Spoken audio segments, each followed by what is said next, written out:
Valhalla is one of the best institutes for hunters, with countless people trying to join every year. However, not many succeed in enrolling, and even less than 150 people reach graduation. The qualifying round takes place in the form of a battle between candidates for enrollment. All this is closely watched by the highest-ranking combat instructor, Adam. Suddenly, Kevin approaches him.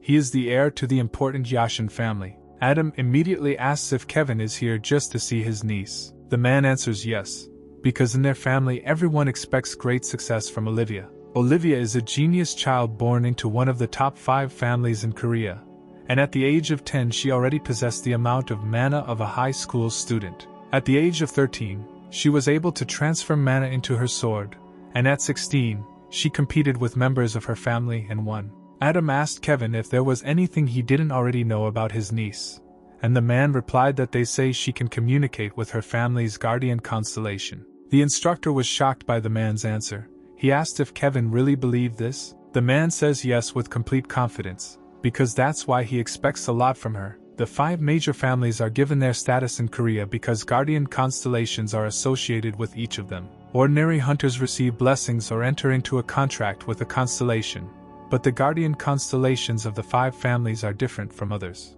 The Yashin family is the sword god. Everyone in their family is excellent with blades. The Jones Holy Spear family, with the help of mana, can create a spear from any stick that is in no way inferior to a stone one. The Chojin King Dao family, despite the shape of their Dao blades, they fight amazingly with them, which is beyond the ability of other people. The Davis family is the king of the fist. They have no equal in physical strength. The Dojin god of the Bao family can hit any moving object with an arrow, even the smallest one, from any distance. Adam says that if Olivia can actually communicate with the guardian constellation, then she is definitely a genius. While Olivia's fight has not yet begun, Kevin asks the instructor to also watch his niece. Adam says that in this case he will have to go down and go through the entire crowd of spectators and reporters. Kevin objects and tells Adam to just show what is happening on the screen. The man complied with the request, as he himself was interested in looking at it. The eldest daughter of the Yashin family, 17-year-old Olivia, appears on the screen. Her opponent turned out to be a guy named Adrien.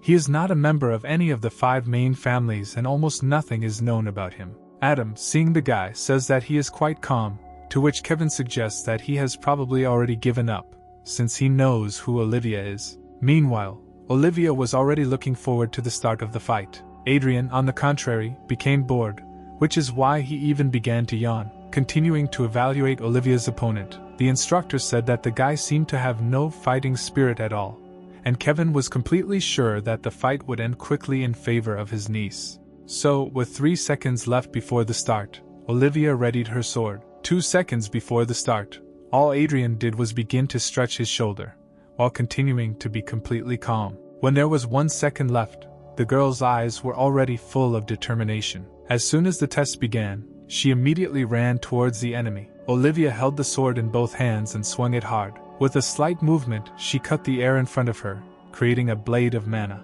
This blade quickly rushed straight towards Adrien. At the last moment, when the blade almost touched him, he tried to dodge, keeping a mocking smile on his face. Everyone around was taken aback, since absolutely no one expected such an outcome of events. Adrien won, and from his facial expression it is clear that he did not expect anything else. He wondered why everyone around him was so weak, and if it was true that this was the future 300 years from now. Fast forward 300 years to the Tower of Destruction. The wounded Barchi, the Tower of Destruction boss and god of destruction, tells Adrien that their battle was excellent. Adrien, also the god of martial arts, was seriously injured, just like Barchi, but the guy was able to find the strength in himself, and delivered the final blow to the god of destruction with his foot right in the head. Adrien wins, and at that moment a System OS message appears in front of him, saying that he defeated the boss of the Tower of Destruction and the destruction of the world was stopped. At that moment, the tower began to rapidly collapse. Adrien thought that this was the end, since due to his wound he could not leave the tower, and after all, just after this mission he was going to finally rest. He had already begun to regret that he had gone to the tower alone, forbidding his disciples to go with him. But he quickly realized that if they had been with him, they would all have died in agony. Adrien had already accepted his imminent death, and realized that he could not change anything. But suddenly he abruptly awakens in the body of a 17-year-old boy, in time 300 years after the victory over the Tower of Destruction. He was pleased with his rebirth. Although his body is not as strong as before, all the past knowledge still remained in it. One day, a system message appeared in front of him again, but this time it said that in 5 years the Tower of Destruction would appear again, and he needed to prepare. He began to think that then it was necessary to destroy the enemy completely, but decided that this would not help now, and next time he would destroy the tower forever. The guide decided that after completing his duty, he would spend his life in abundance. That message was immediately followed by the next one, where it was said that he needed to return his weapons and memories to the Valhalla school on the 3rd floor in the 5th room on the right. Adrien was sure that he understood what kind of weapon he was talking about, but he didn't understand what memories he was talking about.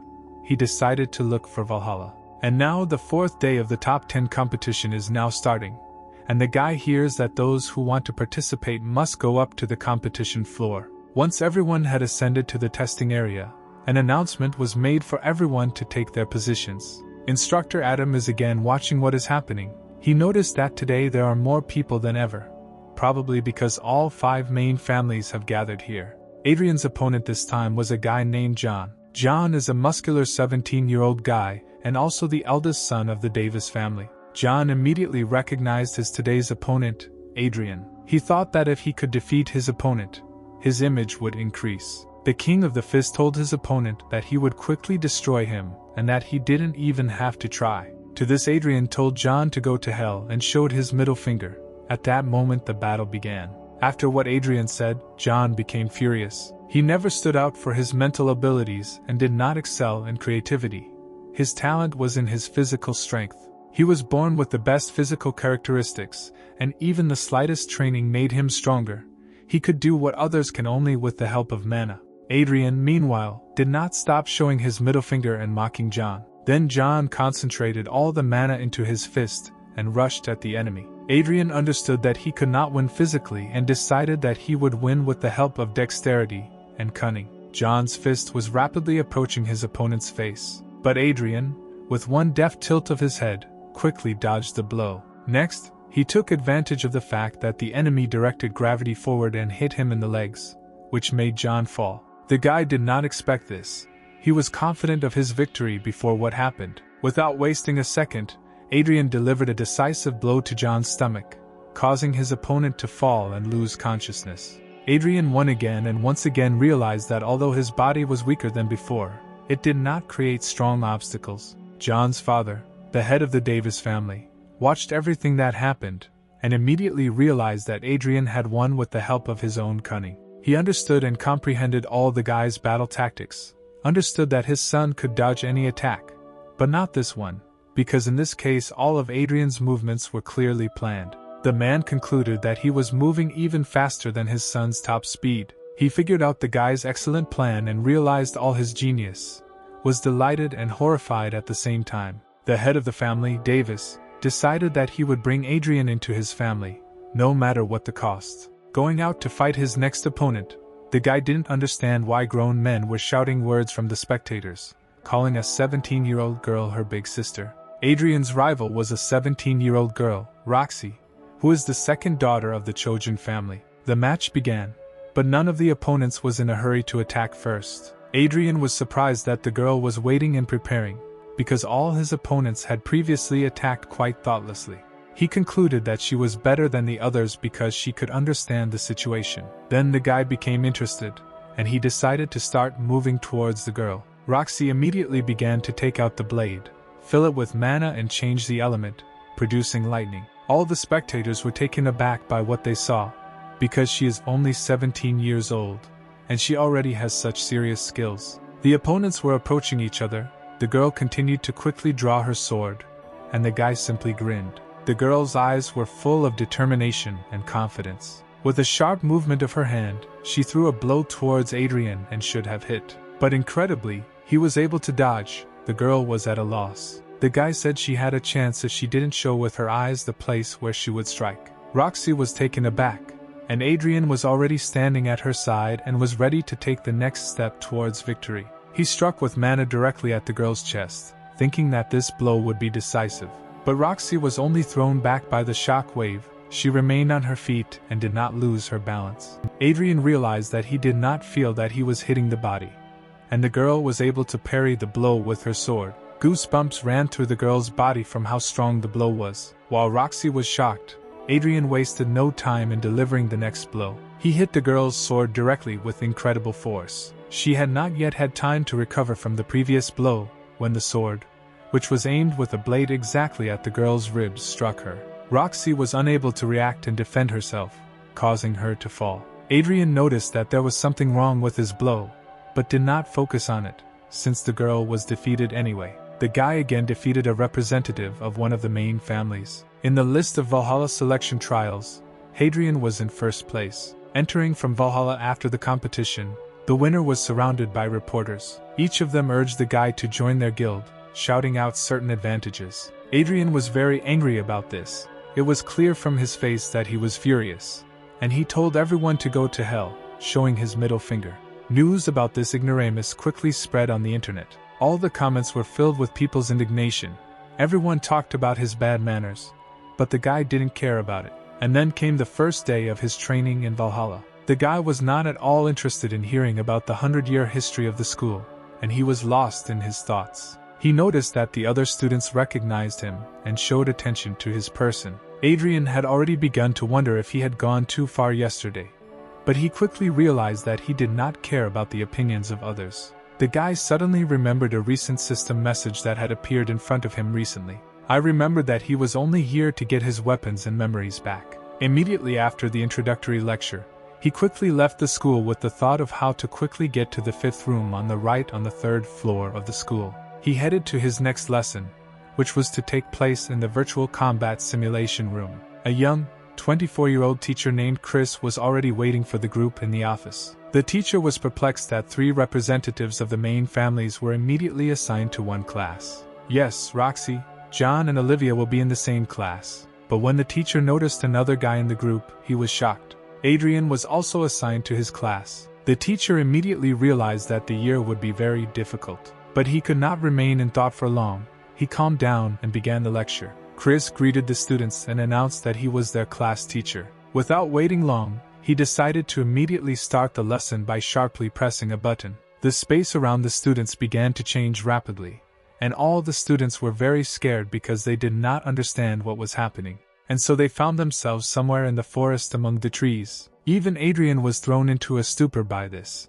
He immediately began to look around, studying the area. Suddenly the students began to be surrounded by angry monsters. The students were even more frightened, since no one expected this in the first lesson. John immediately assessed the situation, realizing that these monsters were orcs and goblins and that their number was quite large. Looking around, the guy returned his head to its previous position and was immediately taken aback by the fact that the hand of one of the monsters was already right in front of his face. The goblin tried to attack John, but he failed since the students were protected by a domed shield. This durable creation was the work of teacher Chris, who at that time was watching what was happening, grinning. The monsters continued to try to attack the students, but the barrier did its job. While all the students were distracted by what was happening, Adrien heard the teacher calling him. He calmly approached Chris, not suspecting what he would offer him. The teacher mockingly asked if the guy could cope with all the monsters on his own. Chris was sure that the students only saw monsters in books, and by making such an offer to Adrien, he thought that it would curb the guy's ego. But Adrien simply laughed at the teacher's question. Not expecting such a reaction, Chris was taken aback. He repeated the question again, hoping that the guy was just bluffing, but he replied that he could handle it without difficulty. The teacher, still in a state of shock, shouted for Adrien to try it, since he was so brave. The student knew that such tasks are usually not given in the first lesson and demanded a reward if he managed to destroy all the monsters. The teacher did not expect such impudence, but did not object and promised to fulfill any request within the framework of his authority. Adrien agreed to such a reward. Chris warned the student that although the monsters are just a system, they attack like real ones, to which Adrien simply asked the teacher to give him his sword. The teacher, with distrust but without objection, gave his weapon to the guy. Adrien was flattered by this. He took a good look at the blade and prepared for battle, and then the barrier in front of him disappeared, and he headed towards the orcs. The student abruptly shifted their attention from the monsters to the guy, who decided that he could win alone. And then rage flashed in Adrien's eyes, and he struck the first blow, cutting through several monsters at once. With each blow, he destroyed more and more monsters. The orcs tried to attack Adrien from behind, but they failed. The guy dodged all the attacks each time and delivered his own blow. He thought that 300 years had already passed since the last time he held a sword in his hands. At that time, due to monsters, the world could not fully function, and improvised means were used as weapons. Lost in thought, he did not notice how an angry goblin was already trying to attack him from behind. But as usual, the guy dodged his attack. He had long ago realized that the monsters here moved according to a simple pattern. All these monsters are just a well-made fake. The teacher and his students carefully watched as Adrien easily destroyed all the orcs and goblins. Chris was incredibly surprised by what was happening, as the sword he gave to Adrien was completely ordinary. The way the guy cuts all the monsters was truly amazing, because there was not a drop of magic in the sword. Olivia watched everything with a very displeased face. To John, everything that was happening seemed crazy, and only Roxy looked at it with complete admiration. And so, Adrien defeated all the monsters. He immediately said that his desire was to go down to the room of constellations. With a smirk on his face, he asked Chris if their agreement was still valid. The teacher clearly did not expect the guy to ask for something like that. And so, the environment changed again to the familiar office. Chris will announce the end of the lecture. All the students began to leave, and only Adrien could not understand from his place. He was very exhausted after the battle with the monsters. The guy did not expect that lessons could take so long, since he had never studied at school. His only desire was to find what he needed and quickly leave this place. Leaving the educational institution building, he again plunged into his thoughts. Although today's lessons were rather boring for him, he still learned something new about constellations, because in his past life there was no such thing as constellations at all. Constellations are those who have achieved greatness and turned into a god. Most of them are associated with hunters and give them special powers. And Valhalla is the world's third largest academy, which has many constellation relics. And so Adrien walked, thinking that he needed to quickly return to the dorm and start martial arts training, since his body was too weak. He was pulled out of his thoughts by a woman's voice calling out to him somewhere behind him. Turning around, he saw Roxy behind him. At this time, an important conversation was taking place in the staff room between teacher Chris and instructor Adam. The teacher said that what happened in class today was humiliating for him. He wondered if Adrien was really just a high school student. Adam was very shocked that a guy who had not even seen monsters was able to defeat 120 monsters single-handedly. It was really very strange, because Adrien had never seemed special to anyone. Adam said that Adrien was an orphan. He lived in a small orphanage located in a very dangerous area. Chris suggested that the guy might be a spy, but the instructor quickly denied this, saying that he had already conducted his own investigation and found nothing strange. Moreover, the spy BA is unlikely to attract so much attention with his behavior and enter Valhalla. Adam remembered that Chris told him about Adrien's request after defeating the monsters. The instructor decided to bring up this topic. He considered the guy's request strange since he himself would have been able to get there after the first semester, but decided to offer his help and negotiate with the director about this. The instructor thought that if the guy visited this place earlier, then nothing bad would happen. Chris said that he was worried about the fact that there were so many geniuses in his class, to which Adam, hastening to console the teacher, said that a student from the Ventri family was studying in another class. This guy is from the main Ventri family, and his name is Bob Ventri. The teacher heard that this guy was expelled from the British Academy because he was causing trouble. This news made Chris calm down and realize that everything in his class was not so bad compared to the one next door. Let's return to what is happening at this time between Adrien and Roxy. Adrien turned around, waiting for what the girl would tell him. Roxy, in a decisive voice, asked the guy to teach her how to use a sword. The guy was absolutely indifferent to this request, taking it seriously. The girl continued to insist and repeated the request. The guy's face at that moment contorted in an emotion of complete misunderstanding. He clearly did not expect such an offer. The girl said that she definitely needed to learn fencing, which Adrien demonstrated then. The guy listened to everything the girl said with absolutely no interest, and scratching his ear, refused. Roxy, who was expecting a different answer, asked why he was refusing. To which Adrien said that he simply didn't want to, adding that he would leave if the girl had nothing more to say. She repeated her request again. What was happening began to irritate the guy very much. He once again said that he did not want to deal with her. He rather rudely ordered Roxy to get away from him and, turning sharply, left, leaving the girl alone with himself. And now a new school day has arrived. All the students have already come to school. Adrien again thought about how weak his body was, that he didn't even have magical abilities. But he decided that this problem would be solved when he found what the system message told him about. His thoughts were interrupted by a guy who, unnoticed by Adrien, appeared right in front of his desk. It was the 17-year-old son of the main Ventri family, Bob Ventri, and standing next to him was his 17-year-old companion, Alice. Bob, with a grin on his face, called Adrien by name, to which the guy asked him who he was. The representative of the Ventri family then thought that the guy was very uneducated if he didn't know his family. Bob introduced himself and, with an angry grimace on his face, asked if Adrien wanted to become strong. If you dive a little into the structure of the main families, you will notice that it is much more difficult for representatives of subsidiary branches to obtain status in comparison with the main branch. However, the Ventri family has a mask with a beak, and this is what sets them apart from other families. Usually in a family there is an S-class or higher constellation guardian who protects this family. They choose a family member and give him power. But in the Ventri family things work differently. The guardians may decide to sign a contract with a family member who is not a constellation. Because of this distinction, the Ventri family has enormous influence throughout Europe. This also implies that your bloodline does not matter at all, since a side branch can have the same power as the main one. Bob Ventri became too arrogant, feeling the power. Because of this he began to do bad things, and he was expelled from the British Academy. But he did not take the problem seriously, because thanks to his pedigree, he always gets what he wants. After thinking that he always gets everything, he looked towards Alice with a nasty smile. Bob knew his family could always get him back on track, but he knew he had to get Adrien on his side first. And so, Ventri, standing right in front of the desk where Adrien was sitting, told him that he would lead the guy to the constellation of his family if he was on his side.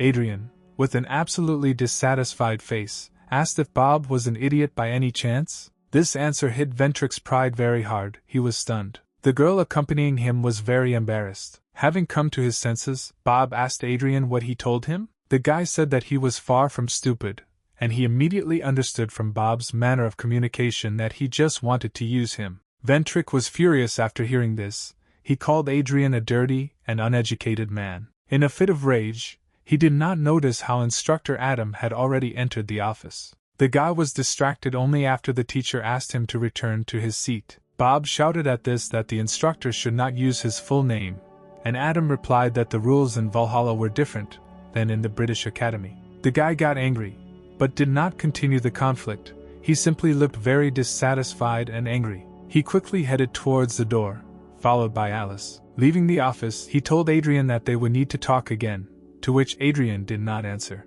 Now all the classes are over, and the students leave the walls of the educational institution again. This time Adrien was thinking about how he hadn't learned anything new today, but again he was distracted from his own thoughts by Roxy. The girl repeated the same phrase as yesterday, asking the guy to teach her fencing. The guy looked at her with a very displeased face. At this time, an angry Bob was in the elite room of the Valhalla dormitory. He spun around and even broke a very expensive lamp with his own fist. Ventri thought about Adrien's impudence, about how the lowest class dared to humiliate him like that. As a result, he ordered Alice to call another representative of the Ventri family named Larry, and say that he had something to do. The girl, without responding to Bob's order, simply lowered her gaze to the floor. The guy was already very angry at that moment, and the girl's silence was the last straw. He came up and grabbed her hair with all his might. He, without removing his hand from Alice's head, demanded that she immediately give him an answer. In a very furious tone of voice, he asked if she still considered herself the eldest daughter of the palace family. He continued to put moral pressure on her, asking if she wanted him to throw her out of the family, to which the extremely frightened girl answered in the negative. Bob threw the defenseless girl with incredible force so that her whole body fell straight to the floor. Ventri, not feeling an ounce of compassion for the girl, simply repeated his order again, adding that he wanted to get rid of one person. He also said that he wanted to meet with the son of the Rice family, who is a second-year student at Valhalla, and demanded to organize a meeting with him. This time the exhausted girl obediently responded. Let's fast forward to Adrien's room, where he trained before going to bed. He trained his ability to handle mana and attract magic, but nothing worked for him. He began to think that this body of his was just garbage. Suddenly he remembered today's conversation with Roxy, who again approached him after school with an unchanged request. He was very unhappy with her persistence at that moment. The girl continued to follow the guy for a long time, and, when he turned around, she simply repeated her request over and over again. The guy simply asked if she was tired of following him, and if she was a parrot. Adrien began to get pretty annoyed by this, and he began to think about how to make her leave. He said that the amount for one lesson would be 10 million won. The girl hesitated, and the guy said that if she couldn't afford it, then he was leaving. Then she sharply asked him to give her his phone number. The guy asked why she needed his phone, but he didn't interfere and obediently handed her his gadget. Roxy said she would write down her number there, explaining that it would make it easier for her to transfer money to him. After that, she immediately gave the phone back to Adrien, who clearly did not expect such an outcome of events. Turning on the phone, he saw that 100 million won had been credited to his account immediately. He had a girl who could afford to pay for 10 classes at a time. Roxy asked again if the guy now agreed to teach her. Adrien, smiling sarcastically, said that he still wouldn't do this and simply refused to accept the money. And so, reflecting on everything that had happened before going to bed, he wondered how the student could transfer such a huge amount of money at once. He began to regret that he had given up such a sum, but quickly came to the conclusion that it was even better, because he would not have to reveal his secrets. Adrien knew that his main goal at the moment was to find what the system message said. He quickly got dressed, took a shovel and went to look for the secret storage. And now he resolutely goes on a search. Lost in thought, he thought that before entering Valhalla, he had checked everything in advance, but all significant records from 300 years ago had been destroyed. He understood that most likely only 3 parts of the records remained, although the sources say that there are 4 of them. Most likely they were located in the mountains of Valhalla. Adrien began to emit mana, which began to fill the space around him. This helped him find records that just responded to his magic. The guy could do all this, even with a negligible amount of magic. And then one part began to glow blue. The guy quickly discovered it. He began to dig in the place where the light came from. This required a huge supply of physical strength, which this guy's body did not have, but despite this, he continued to dig. The guy thought that if it weren't for the Tower of Destruction 300 years ago, he wouldn't have buried them at all. He finished the excavation only at dawn. The tired guy stood near the hatch and couldn't believe that he was finally able to do it. He quickly found a keyhole that opens the hatch leading down. Since this cannot be opened with a regular key, Adrien began making a key from his own mana. He did it quickly enough and began to open the hatch. The guy was very exhausted, but at the same time happy that everything worked out for him. And so he opened the hatch and went down, landing on a mountain of jewelry. Adrien, standing in the pose of a winner, looked at all the wealth surrounding him at that moment. Now he didn't have to worry about money for a long time. But he came here not only for riches, he was looking for storage stones. The guy quickly discovered them and began to pour a small amount of mana into them to activate them. In return they gave him an even larger amount of magic. Now, when he had to go back, he thought about how to take all this money in gold. It's a new school day at Valhalla School. Since Adrien worked physically all night instead of sleeping, he did not have time to rest and came to class in a terrible state. Suddenly Roxy approached him. The guy even got a little scared from surprise. Roxy, indeed, repeated the same thing like a parrot, asking Adrien to teach her the art of swordsmanship. The guy was no longer angry. He calmly asked why the girl still couldn't calm down. He learned that her family, which is one of the main ones, is the best in swordsmanship. Adrien said that she will get more information from her family. To this, Roxy replied that she wanted to study with him, and no one else would suit her, since Adrien was the best in wielding a sword and of all those she had seen. The guy became embarrassed and asked what about her father, because he is the head of Chojin. The girl's face immediately changed, she became colder, and her gaze became glassy. At that moment, their conversation was interrupted by teacher Chris, who called Adrien to go to the teacher's room. The guy asked him why he should go there. The teacher said that this related to what they talked about last time. Adrien immediately became inspired, grinned and began to get up to quickly follow Chris to the staff room. Roxy felt awkward and, when the guy was already leaving, she called out to him and asked for forgiveness. She lowered her gaze to the floor, losing all hope that the guy would eventually agree to train her. And suddenly Adrien turns around and sets a date for classes. He said that it will happen tomorrow at 6 in the morning on the training ground. The girl was taken aback, and the guy asked if she had changed her mind. This question brought the girl to her senses, and she rhythmically began to wave her head from side to side. Then she said that she would definitely come. Adrien has already arrived in the teacher's room, waiting for what the teacher will tell him. Chris said that the guy had been approved for admission to the constellation room. This news made the student very happy. But then the teacher said that the guy would just need to go down to the basement. Adrien, not expecting this, asked again if he had heard everything correctly. Chris gave a positive answer to this question and added that the guy would not be allowed to go below the first floor. Adrien, not listening to what Chris was trying to say next, asked when he could go there. To this the teacher said that he could come tonight if he had the opportunity. Adrien said that he would come. The teacher was embarrassed that the guy did not argue about the ban on the second floor. He did not think that Adrien would agree so easily. After that, Chris said that the conversation was over and the guy could go. And then night came. Chris and Adrien arrived at the appointed place. The guy immediately began to look around, studying the area. He noticed that at each door there were at least 2 guards. Also, all the outer walls were very well protected by all types of magic. Adrien asked if he could ask teacher Chris one more question, but that the teacher gave a positive answer. Then he asked how difficult it was to go down to the second floor, and did anything criminal need to be done for this. The teacher said that it is not difficult, and there is no need for crime, but if the guy does this, he will be expelled. Moreover, Adrien will go crazy before he can even leave school. He explained this by saying that the second floor contains the terrifying magic of the constellations, and if you touch it, it tears apart the consciousness and the person goes crazy. The guy grinned, said that everything was clear to him and began to move towards the entrance. Chris could only hope that Adrien was smart enough not to go down to the second floor. The teacher only had time to shout that Adrien had 30 minutes to do everything.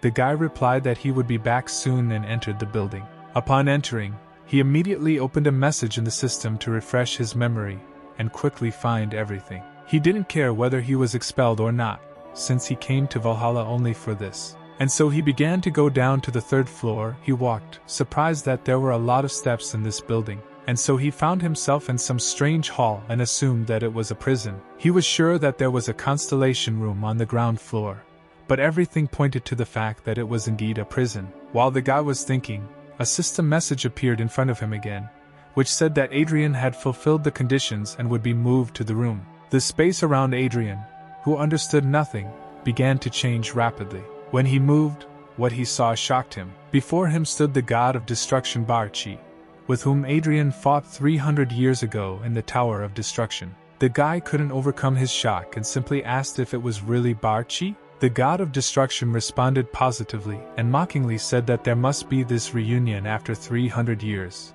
Without allowing Barchi to finish, Adrien had already delivered the first blow directly to his opponent's jaw. Under the influence of emotions, he threw a rather strong blow, which knocked the god of destruction off his feet. He shouted that it was incredible to see Barchi once again, while his face expressed true anger. Barchi tried to stop it and asked the guy to stop, but it didn't help. Adrien's fist flew into the jaw of the god of destruction again. The beaten man did not lose hope of stopping the blows and again tried to ask the guy not to do this. Adrien, not listening to what Barchi was telling him, continued to hit him and scream, telling him to die. And so the guy finally stopped, letting off all his steam on Barchi. He said that he usually does not use his fists to sort things out. The god of destruction at that moment thought that there would be no more blows in his direction, but he was wrong. Adrien raised his leg and kicked Barchi, who was lying on the floor, with all his might. He did this in revenge for what happened 300 years ago. The guy was about to strike the next blow, but he was distracted by the question that Barchi asked. He asked why the guy wasn't interested in what the place was around them. Then Adrien really became interested in this. He began to look around and realized that there was nothing around, only emptiness. During this time, Barchi had just risen to his feet and began to shake off the dust, at the same time telling the sword that they were in the world of imagination, or rather the space in the relic. Adrien was surprised, as it turned out that what stood before him was only the incarnation of Barchi in the world of imagination, and his real body was destroyed 300 years ago. He asked the god of destruction whether he understood correctly that he had been inside the relic all this time, to which Barchi gave a positive answer. This fact meant that Barchi had now become a constellation himself. Adrien's face turned into a furious grimace again, and he again struck his opponent's face. And now the guy's time on the first floor, allocated by teacher Chris, had expired. The teacher was already waiting for the guy at the entrance. And so Adrien finally came out, the guards checked him, and he walked towards the teacher. Chris immediately asked if the guy was doing anything strange. The guy replied that of course he didn't do anything, because he was afraid of going crazy. The teacher, after these words, told him to go home. Then Adrien simply turned around and actually followed towards the house, as the teacher told him. He walked, replaying the conversation with Barchi in his head, remembering all the details. Then he asked Barchi whether he was the creator of that pop-up message in the system or not, and what exactly was it. The god of destruction simply said that he had no idea. For this, Adrien grabbed Barchi by the collar of his suit and lifted him up, swinging his fist at the same time. Barchi, frightened, said that he was telling the true truth, and in general, he was locked here for 300 years, after that battle. Then the guy lowered him to the ground and asked who sends the messages then? Adrien listened attentively, as Barchi said that he, too, had been sent a message about the reborn Adrien. He said that thanks to this, one suspicious person surfaced, which may have made him the owner of the Tower of Destruction. But Barchi did not know who this person was, since the memories had not yet fully returned. He asked Adrien what was in his notice, and the guy told everything without hesitation. But he didn't understand exactly what kind of memories he was talking about. It seemed to him that he already remembered everything that happened in the tower 300 years ago, down to the smallest detail. Barchi suggested that the guy thinks so because the memories have not yet returned, but this will happen soon since he has already found the weapon. Adrien, not understanding what he was talking about, asked what weapon Barchi was talking about. The god of destruction replied that this was the place, the inner world of the 4 village swords, which had become sacred relics. He added that he became a constellation because he used the sword as a relic. This suddenly sent Adrien into a fit of rage again, and he began shouting insults at Barchi. Remembering all this on the way home, Adrien still could not understand how his village sword became a relic with a constellation inside. He wanted to destroy this artifact and leave it there, but he also did not want to leave Barchi unattended and took the sword with him. In addition, most likely, a new task from the system could not be completed without this sword. Once again his thoughts were interrupted by a voice that called out to him from behind, asking if he was the same winner of the Valhalla selection trials. Turning around, the guy saw a gang of guys who were clearly hostile. They said that they were Adrien's elders, demanding respect. The gang was led by a sophomore at Valhalla Academy, also the eldest son of the Sunrise Eric family. Adrien, keeping it absolute, asked, could bullies like them also have juniors? The gang members really didn't like the fact that the guy wasn't scared at all, and even, on the contrary, showed impudence. And so one guy from the gang, completely confident in his abilities and not seeing a threat in Adrien, volunteered to be the first to beat the guy. As soon as he took the first step towards Adrien, he immediately kicked him in the stomach. Adrien, in anticipation of a fight, urged the guy to start quickly. He delivered the next blow by jumping into the air and hitting with the same foot, but this time in the face. The guy could not resist such a blow. He simply did not have time and was defeated. This blow sent the bully flying straight into the crowd of his gang. The blow was so strong that when the guy had already fallen, but by inertia continued to roll along the ground, an impressive rut remained behind him. At this moment, the guy's confidence decreased a little. Eric looked at Adrien, who already had his artifact sword in his hands. He didn't understand how the guy ended up with a weapon in his hands, since he definitely just didn't have one. Adrien's eyes flashed at that moment, and a slight madness appeared on his face. He said that if everyone stood like a pillar, he would break everyone's skulls. Let's go back 3 hours when Bob was talking to Eric in his house. He told Eric to take care of one of the first-year students, meaning Adrien. Of course, he promised a reward in the form of help to Eric's family. Bob said that even the use of weapons was allowed, explaining that with the help of his connections he could hush everything up. Eric, without thinking for a long time and having no idea who Adrien was, agreed. When he left, he thought that they would easily cope with Adrien, since he was only a freshman, and the differences between the first and second years were quite significant. Valhalla students in the second semester of their first year go to the Constellation room and enter into a contract with the Constellation. Only after that the students become sophomores. The thought that Adrien did not yet have a contract with a Constellation, and he was not a member of a special family, which is why he did not have a guardian constellation, was very encouraging to Eric. But everything turned out to be far from what the guy thought. Adrien continued to throw punches at that short-haired badass guy. Another gang member decided that he would be the second to attack Adrien, and now the red-haired boy was already preparing, pouring his own mana into his knife. But before he even had time to take a step towards Adrien, he was already hit in the face with the blunt side of the sword. Bully flew into the air, flying off to the side. And now the third person is trying to damage Adrien, attacking from behind. It seemed that this daredevil had succeeded, unlike others he struck. But it turned out that Adrien easily dodged, and the blow was dealt simply to the ground. Laughing at what had happened, Adrien was already swinging his sword to strike this guy in the face. Adrien hit the daredevil squarely on the forehead with enormous force. This blow forced the guy to rise into the air and fly away a considerable distance. Then Eric seriously tensed, not understanding why the second-year students were losing to one freshman, and he also did not understand what kind of strange sword technique Adrien was using. At this moment, Adrien was already waiting for the next attacker, waving his sword, but all the members of the gang lost their fighting spirit. Then Adrien pointed his sword towards the gang and reminded them that he would break the heads of those who stood like a pillar. Eric, realizing that the members of his gang strongly doubted their abilities, shouted that there was nothing to be afraid of, because this was an ordinary freshman. This amused Adrien a little. He said that the gang leader even had a little courage. Eric didn't like this and, raising his weapon, told the freshman to shut up. At this moment, Adrien had already put his sheathed sword to Eric's stomach. It happened with lightning speed. The guy put his palm to the butt of his weapon, mockingly told the enemy not to stand still and sharply pressed the sword using mana. A strong wave of mana hit Eric's body, and he, just like his friends before, flew to the side. He thought that he did not understand how Adrien managed to approach him so quickly at such a short distance. Having fallen from the blow, Eric instantly lost consciousness. He woke up to Adrien hitting him on the cheek, calling him an unfortunate brat. Adrien immediately began asking who they were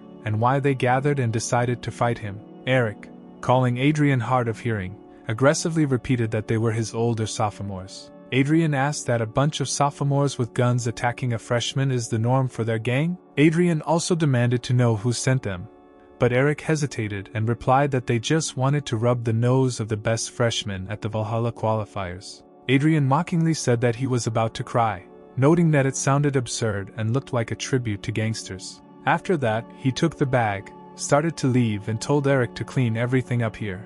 Eric, starting to lift the body of the earth, said that Adrien would no longer be able to attend school normally, since he would be kicked out as soon as they found out about this incident. Absolutely calmly, Adrien replied that he didn't care, because people would only know about it if Eric told him himself. He added that Eric's gang's reputation would suffer if everyone found out that a crowd of upperclassmen came to beat up a freshman and he took them out. This argument made Eric very angry. Adrien added that Eric should think carefully before telling anything if he wants to continue going to school and join the guild. After that, the guy calmly left, leaving all the gang members lying on the asphalt. And then the next morning came. Bob Ventri eagerly awaited Eric's call, hoping for good news. Finally the sophomore called. Bob greeted him as a senior, showing feigned respect, and asked if they had beaten Adrien well, to which Eric said that he was refusing this job. This shocked Bob, since he did not expect this at all. Bob, no longer trying to seem respectful, asked him again what Eric told him. The sophomore said to completely stay away from anything that concerns Adrien. Eric wanted to hang up, but Bob told him to wait. He began to offer an alternative plan. He said that if Adrien beat his gang, then you can simply report it to the administration, and there are still visible injuries, then this will be evidence. Bob also added that in this case he would also pay the entire promised amount and try to ensure that the Ventri family would finance Eric.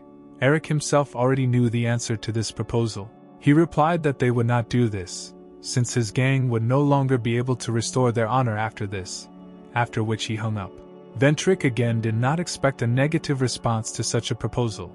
His face expressed anger and misunderstanding. In a fit of rage, he threw his phone on the floor, which caused the gadget to shatter. Bob, bowing his head in his hands, called out to Alice, asking if she had contacted Larry. The girl replied that she had conveyed everything, but since he was far away, he would need time to get to them, which made Bob even more angry. At this time, Larry was in Mexico at the Arupia Academy. He blew in the face of a group of students he had defeated after another fight.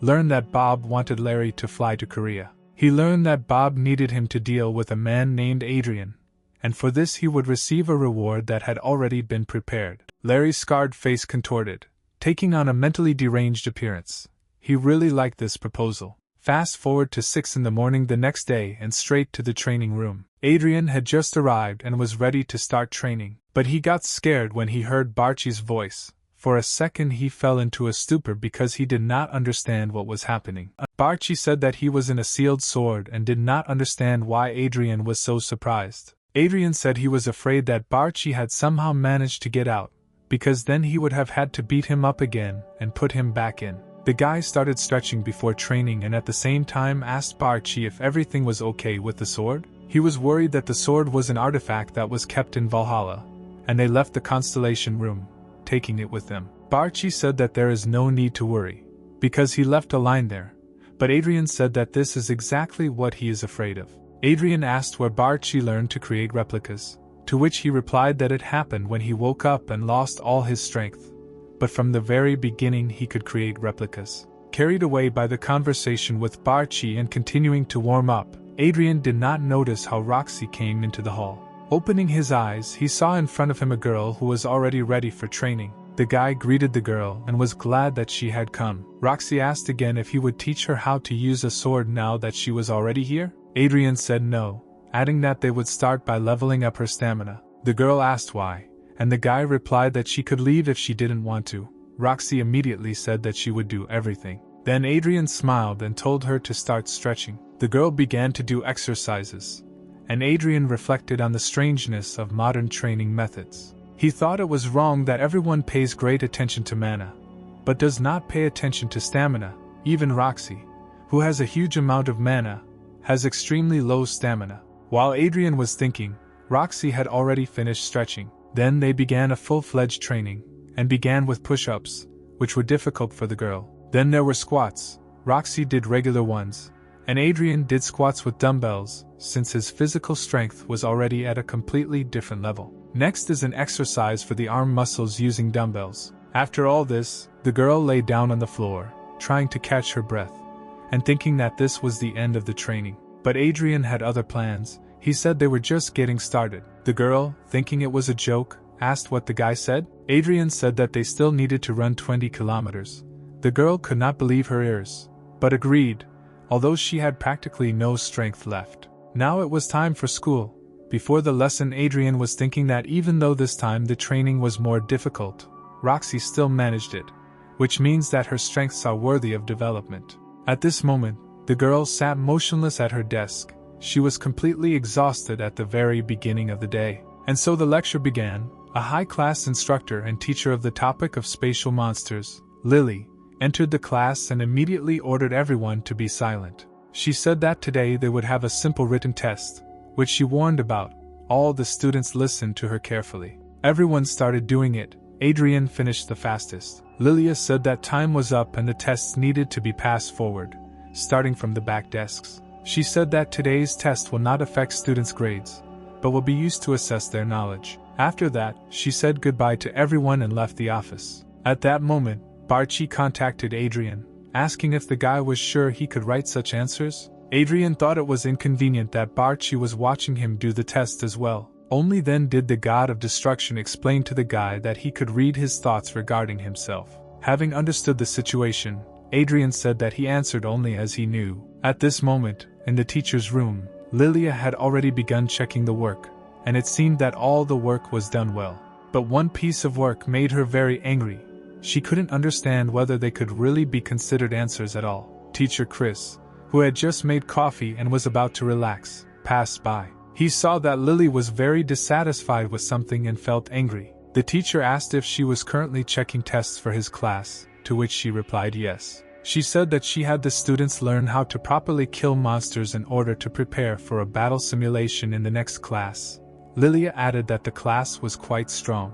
There are children from the 3 main families in the class, and everyone did quite well. Chris said that since everything was great, he would move on, and Lilia gave her approval. Just as he walked away and was about to take a sip, he heard a sharp scream behind him, causing him to splash the drink. He turned around and saw that Lilia was screaming. She was shouting that she did not understand how the student dared to call these the correct answers. Lilia added that it was Adrien and that not only did he not try hard on the work, he was completely mocking the class. She was not going to ignore it. She said that at the next lesson she would show him his work and explain that monsters cannot be killed so easily. 1 week passed. The lesson began in the battle simulation room, which was taught by teacher Lilia. She told the whole class that she had brought their past tests, and that most of the results were very good, but there was one flaw. After these words, she ordered Adrien to come to her. He obediently followed her order, while Lily herself watched him intently with a displeased face. With a sharp movement of her hand, she held the guy's test forward and told him to take it, adding that having 0 points on a test of such an easy level was unacceptable. The guy objected, saying that he took this job very seriously. In the first task, it was necessary to name the most effective way to deal with the stone goblin. The guy wrote that he needed to cut his stomach, after which Lilia began to get irritated. To the second question about what a person would do if he saw 8 jungle goblins coming towards him, Adrien replied that he would start with the nearest one. The flood would pierce each one in turn. The teacher could not believe the seriousness and effectiveness of such methods. She once again clarified whether the guy really believed that he could win with such methods. Adrien said that of course he could. Lilia got angry. It seemed to her that the guy was just talking nonsense. Then she calmly said that since he was confident in his abilities, she would give him the opportunity to prove his methods, and pressed the button. The space around the students began to change again. Adrien was not as scared as he was the first time.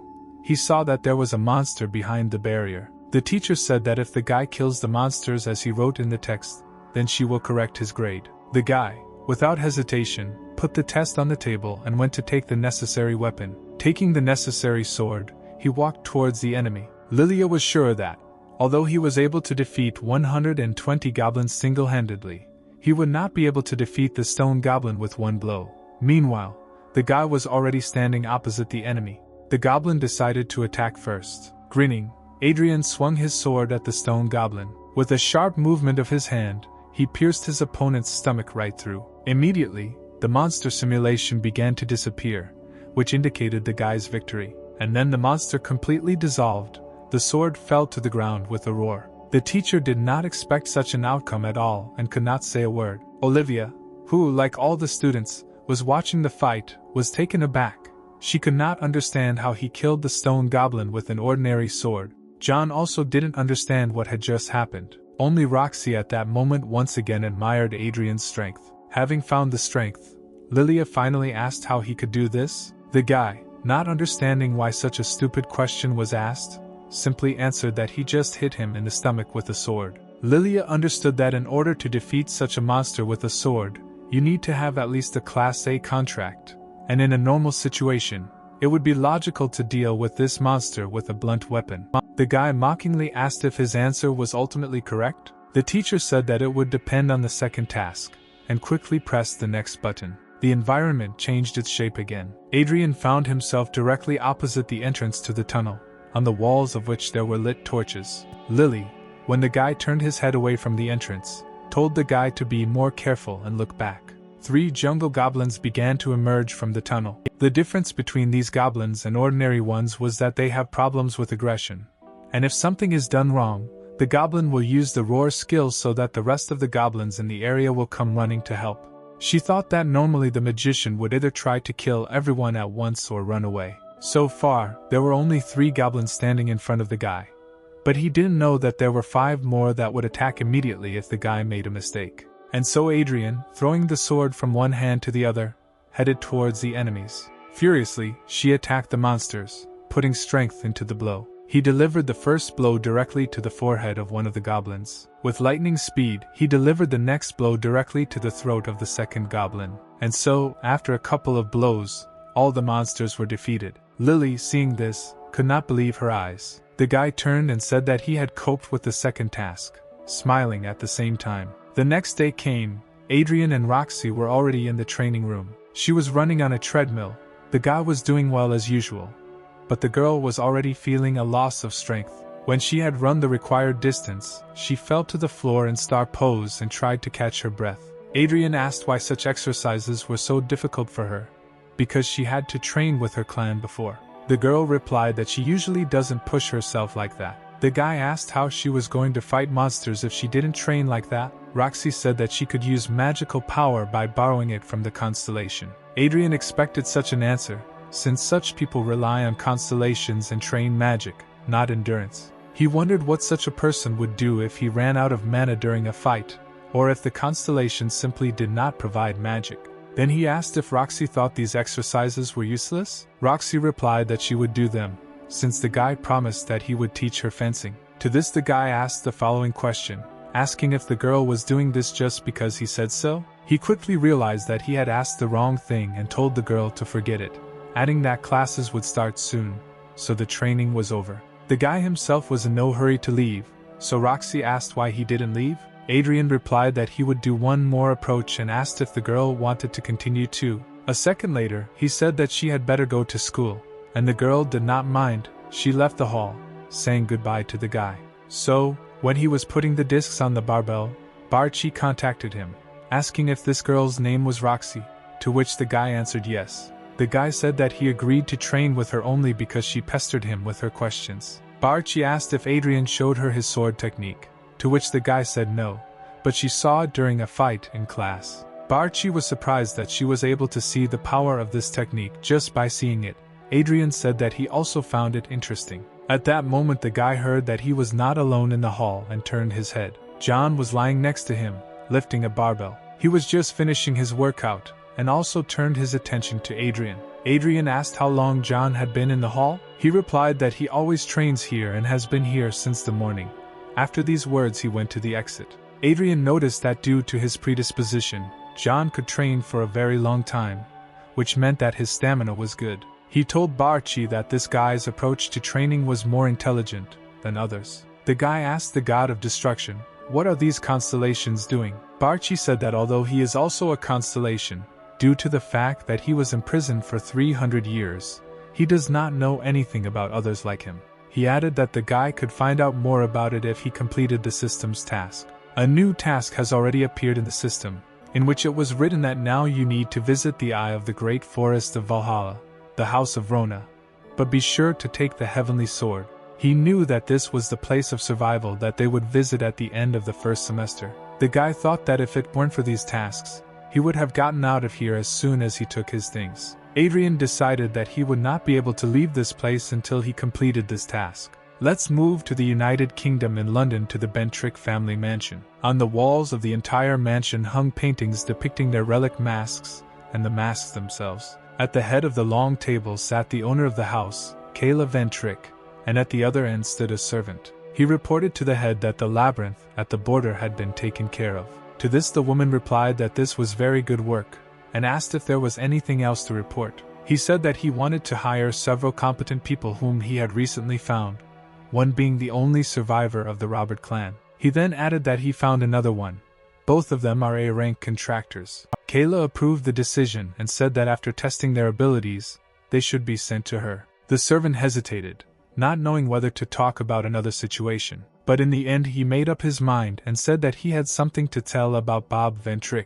He said Bob called Larry to South Korea. Kayla was very angry when she heard the news. Larry Ventri was a very troubled child and a serious criminal. He committed many crimes using his family's name. At 19, he killed 5 people in an English academy over a simple dispute, and at 20 he was kicked out of his family. Kayla told the servant to follow Larry on Bob's behalf, to which the servant dutifully agreed. She also said to warn Bob that if he was caught doing something strange, he would be kicked out of the family just like Larry. The servant said that he understood everything and that the report was over, after which he left. Kayla thought about how their family's strength wasn't meant for trash like these guys. Praising herself, she was sure that all this power was intended only for her. Looking at the picture of the constellation, she asked if she was thinking correctly. Fast forward to back to Valhalla, where all the students were already sitting in lecture. The teacher explained that monsters often act alone, but sometimes they can unite. Adrien was bored listening to the teacher,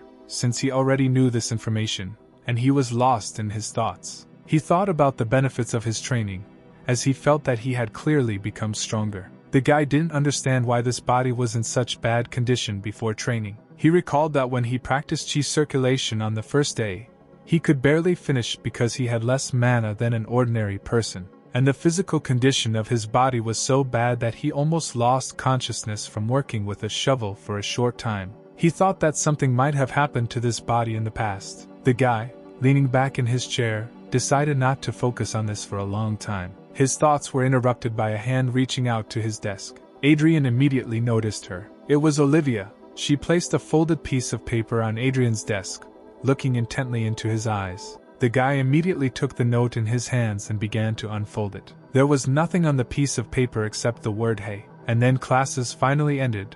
Chris finally announced important information. He said that students would be able to leave the academy grounds this weekend if they filled out an application. And that was the end of the class. After the lecture, Adrien immediately went to the staff room with a statement. What made him stop was a voice behind him that simply said "hey." Adrien turned around and saw Olivia approaching him. He said one single word "what?" In that note, to the written word "hey," he responded with the same word "that," and the girl then ignored him. He asked the girl to speak quickly, as he was busy and in a hurry to submit an application. Olivia hesitated and couldn't put words together. She just muttered something under her breath. The guy rudely told her to be faster and called her crazy. Olivia couldn't stand it and got angry at Adrien, asking why he called her that. Adrien said that this is because it is not normal to piss someone off like she did. He again asked what she wanted from him, but the girl hesitated again. She remembered that when she watched him fight, he killed a stone goblin with one blow of his sword, although such a method is not in the books. Olivia wanted to ask how he was able to kill him. Just as she began to speak, Teacher Lilia suddenly appeared between them and abruptly asked the same question Olivia wanted to ask. Adrien was surprised at how quickly she appeared here. He said that this was very unexpected, since he actually thought that she hated him.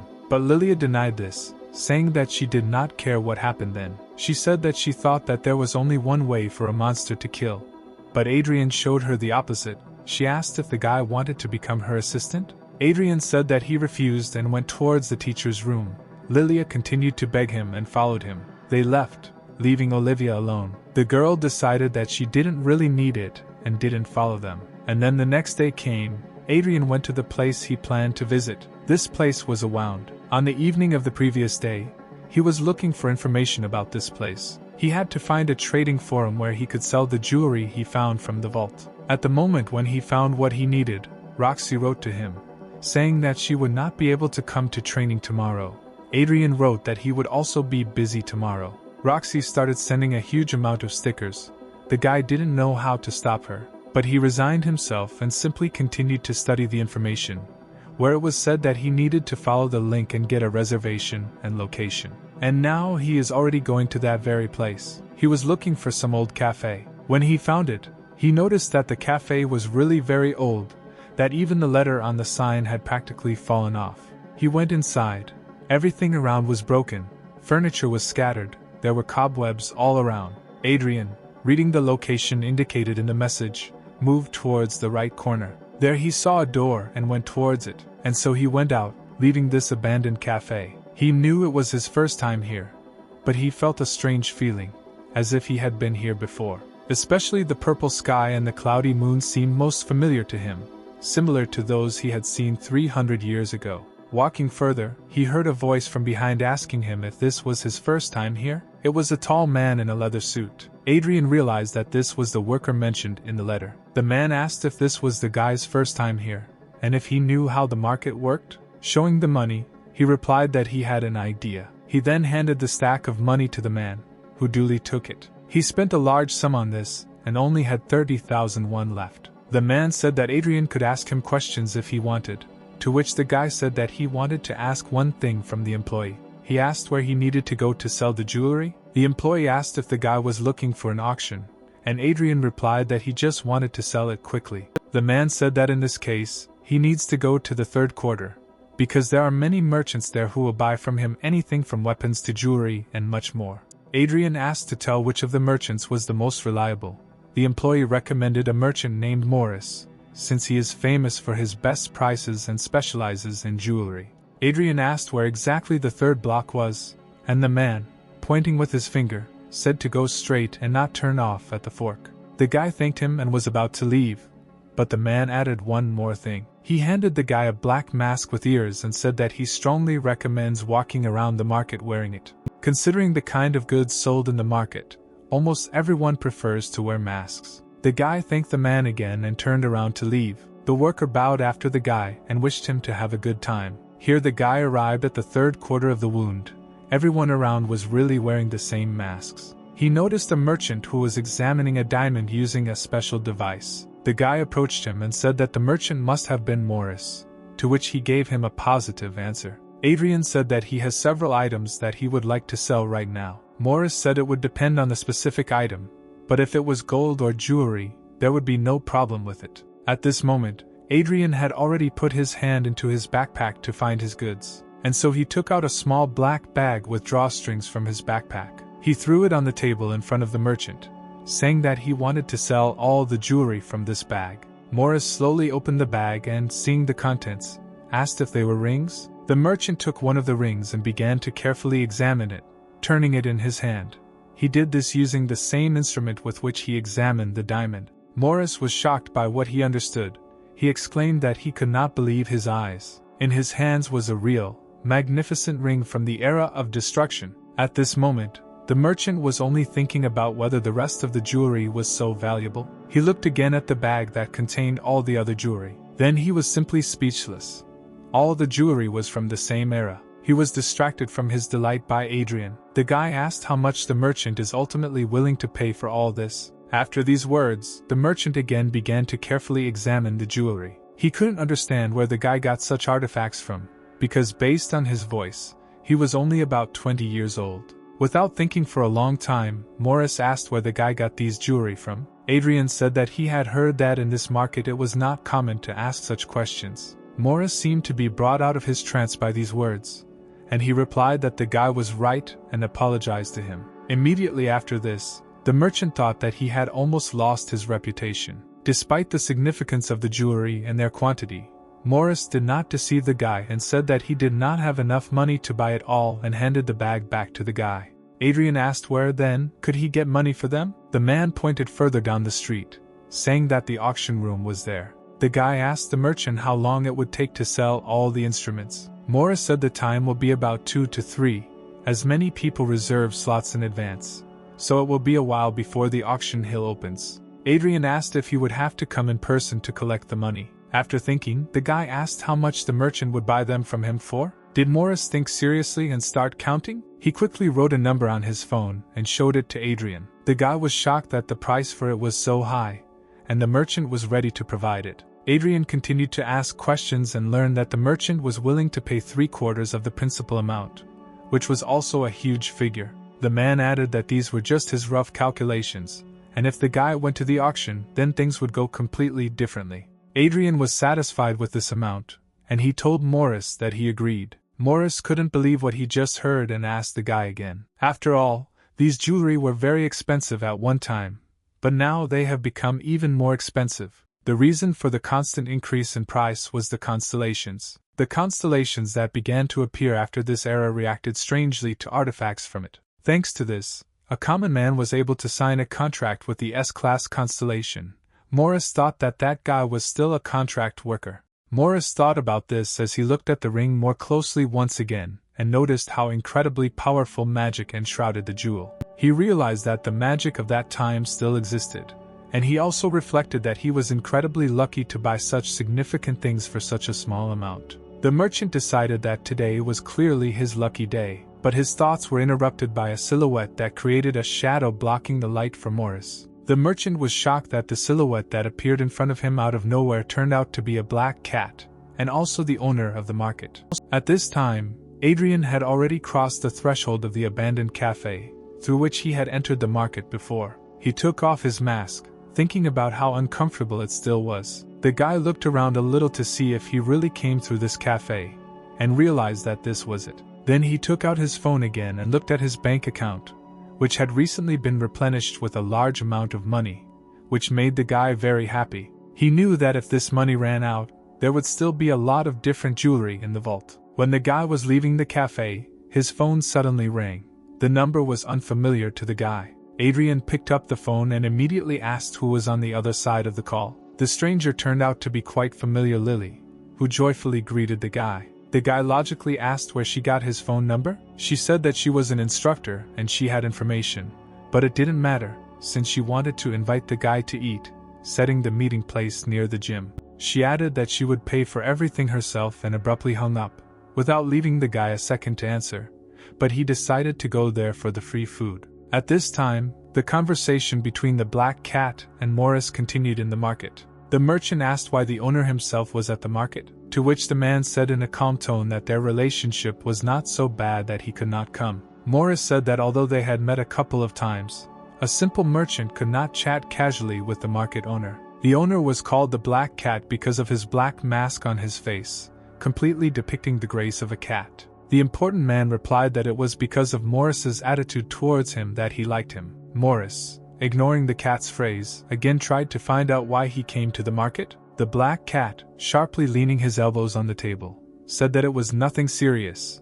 It was just that the merchant had submitted an anonymous bid for the auction for the first time in a long time. To which Morris, clearly expressing dissatisfaction, said that the apparently anonymous application was not so anonymous after all. The man responded that the real owner of the market is not he, but his constellation, so he can receive any information. After that, he imposingly extended his hand towards the merchant and asked him to show him what he had put forward for auction. Morris immediately agreed, but thought it was strange that for the first time the Black Cat himself was interested in artifacts, albeit from the era of destruction. The merchant very quickly took out a bag of jewelry and placed it on the table in front of the market owner. The Black Cat immediately opened the bag, taking out part of its contents, and began to look at everything. The man said that this product would sell for quite a large amount of money, but Morris still did not understand what the owner was getting at. Suddenly, a system message appeared in front of the owner, saying that the constellation on the other side wanted a ring. Then identical messages began to arrive in huge numbers. The Black Cat realized that his constellation incredibly wanted to get this artifact. Fast forward to a restaurant in Valhalla, where Adrien and Lilia were eating at the same table. Lily has already started her meal, and Adrien had not yet touched the food. The instructor noticed this. She decided to ask the guy why he didn't eat his order, and the guy replied that he was just wondering why there was such a place as this restaurant in Valhalla. Lilia, joyfully trying to give an explanation, said that in addition to the regular school cafeteria and restaurant for the staff, there was also a regular restaurant. She was surprised that the guy didn't know about it. After that, Adrien finally started eating, answering that he just wasn't that interested, and so he finally decided to find out why Lily called him here. After this, the woman jumped up from her seat and exclaimed a request that the student become her assistant. Adrien quite calmly said that he simply didn't want to, but Lilia was not going to give up and said that if he agreed, he would receive many benefits. She said that when the guy went to the meeting, he clearly knew what the instructor would ask, so he had to listen to her. To this, the guy decided to ask what benefits he would receive for this. Then hope and sincere joy flashed in Lilia's eyes. The first thing a guy would receive is a scholarship and a lot of grants. The second is a chance to write a dissertation together with Lilia, and if he publishes it, he will be able to write about 3 types of monster attacks, after which the guy's name will be listed in the World Monster Research Association. Lily told the guy about this with incredible and sincere delight, and the guy at that time did not show any emotions and just ate. He would also be able to leave the academy not once a month, but twice a week. After announcing all the privileges, she asked the guy the same question again. Adrien replied that it all sounded like just an inflated ego, and he still didn't want to be her assistant. He thought that if the benefits were better, he might agree. But for now his main goal would remain to reach the eye of the great forest. These words upset Lilia very much. She didn't know how to persuade him now, and what else she could offer. Then an idea came to her, and she proposed a simple exchange of information to Adrien. She wanted the guy to tell her about the monster attacks, and in return she would tell her about what was interesting to him. Adrien asked what kind of information they were talking about. Lilia immediately began talking about Roxy, who now often spends time in Adrien's company. Adrien said that he was not interested and wondered that he was just helping her with training. Were they really that close? But Lilia was not stopped by his words. She continued her story, saying that she had heard that Roxy's family might soon abandon her. After Lilia ignored Adrien's words that he was not interested in the topic, Adrien stood up from his seat and said he was leaving. The instructor tried to stop him, but the guy repeated that he didn't need all these benefits and information. Lilia jumped up from her seat, saying that the guy should tell her at least something in exchange for this information. But Adrien said he honestly didn't care. Suddenly the guy decided to ask another question. Why is such an infantile woman teaching classes so harshly? She said it would be problematic if the instructor teaching about monsters taught the class differently. This is done because the survival of students in real combat directly depends on these activities. Lilia believes that this is the true duty of an instructor. After that, the guy simply wished Lily good luck and walked towards the exit. The instructor tried to stop him and tried to force him to tell her something in return, but the guy again said that he did not want to do this. Fast forward to the Chojin family estate. Roxy and her older brother were already sitting in front of their father, waiting for what he would say. The father said that he had gathered them here to find out their intentions before participating in the sorting test. Roxy's brother, Drake, was already a member of the True History Guild and was the leader of the attack. After passing the test, the winner will receive a chance to enter into a contract through a sacred relic. This test will show who from the family is worthy to become the legal representative of the family. But then the head added that the loser would be kicked out of the family. Then he asked if his children agreed to participate when they had already learned the conditions. Drake said the word yes, and Roxy said she would do it too. Father and brother looked sharply at Roxy. They did not want to hear such an answer. A tense situation hung around. After that, the father simply added that the triage test would take place in 3 weeks and everyone could leave.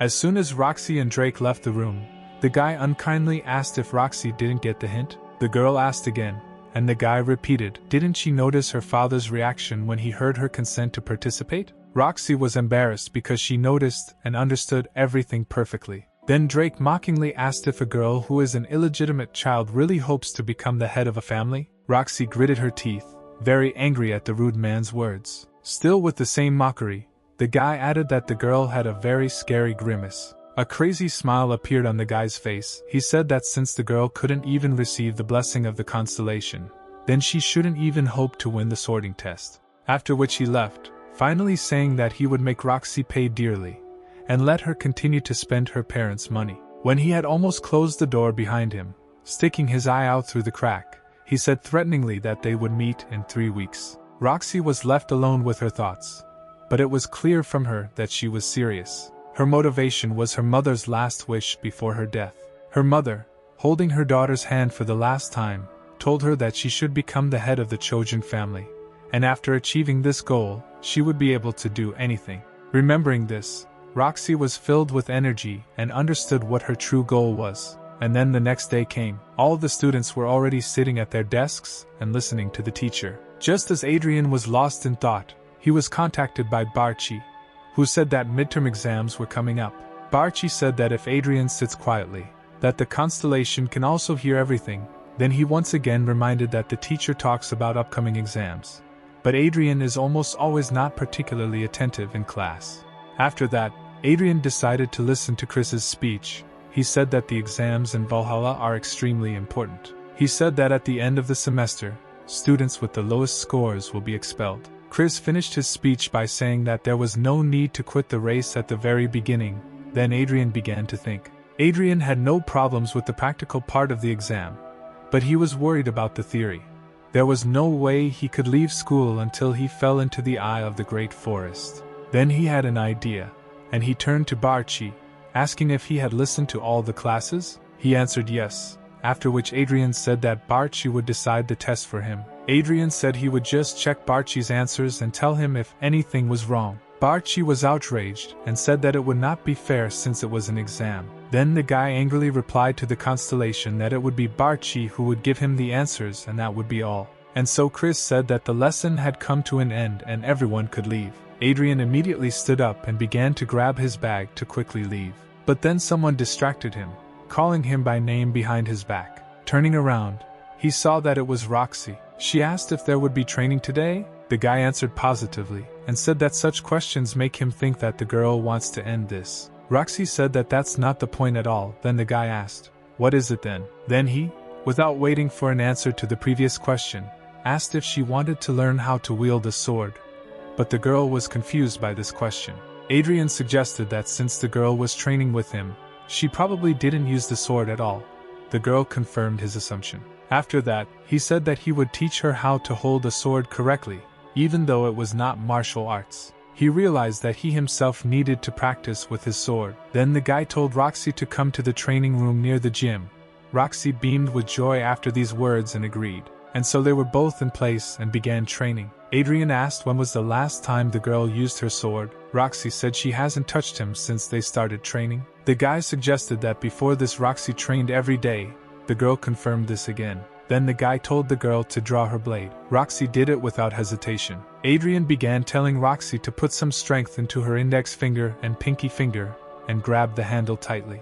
The girl immediately began trying to follow the instructions. As soon as she did this, she noticed a significant difference between this way of holding the blade and the usual one. She didn't even put magic into the sword, and she already felt that holding it this way was safer and more stable than holding it with both hands. After that, the guy ordered to attack him using everything she had. The girl obediently agreed. She instantly got into an attack pose, and the guy didn't even move.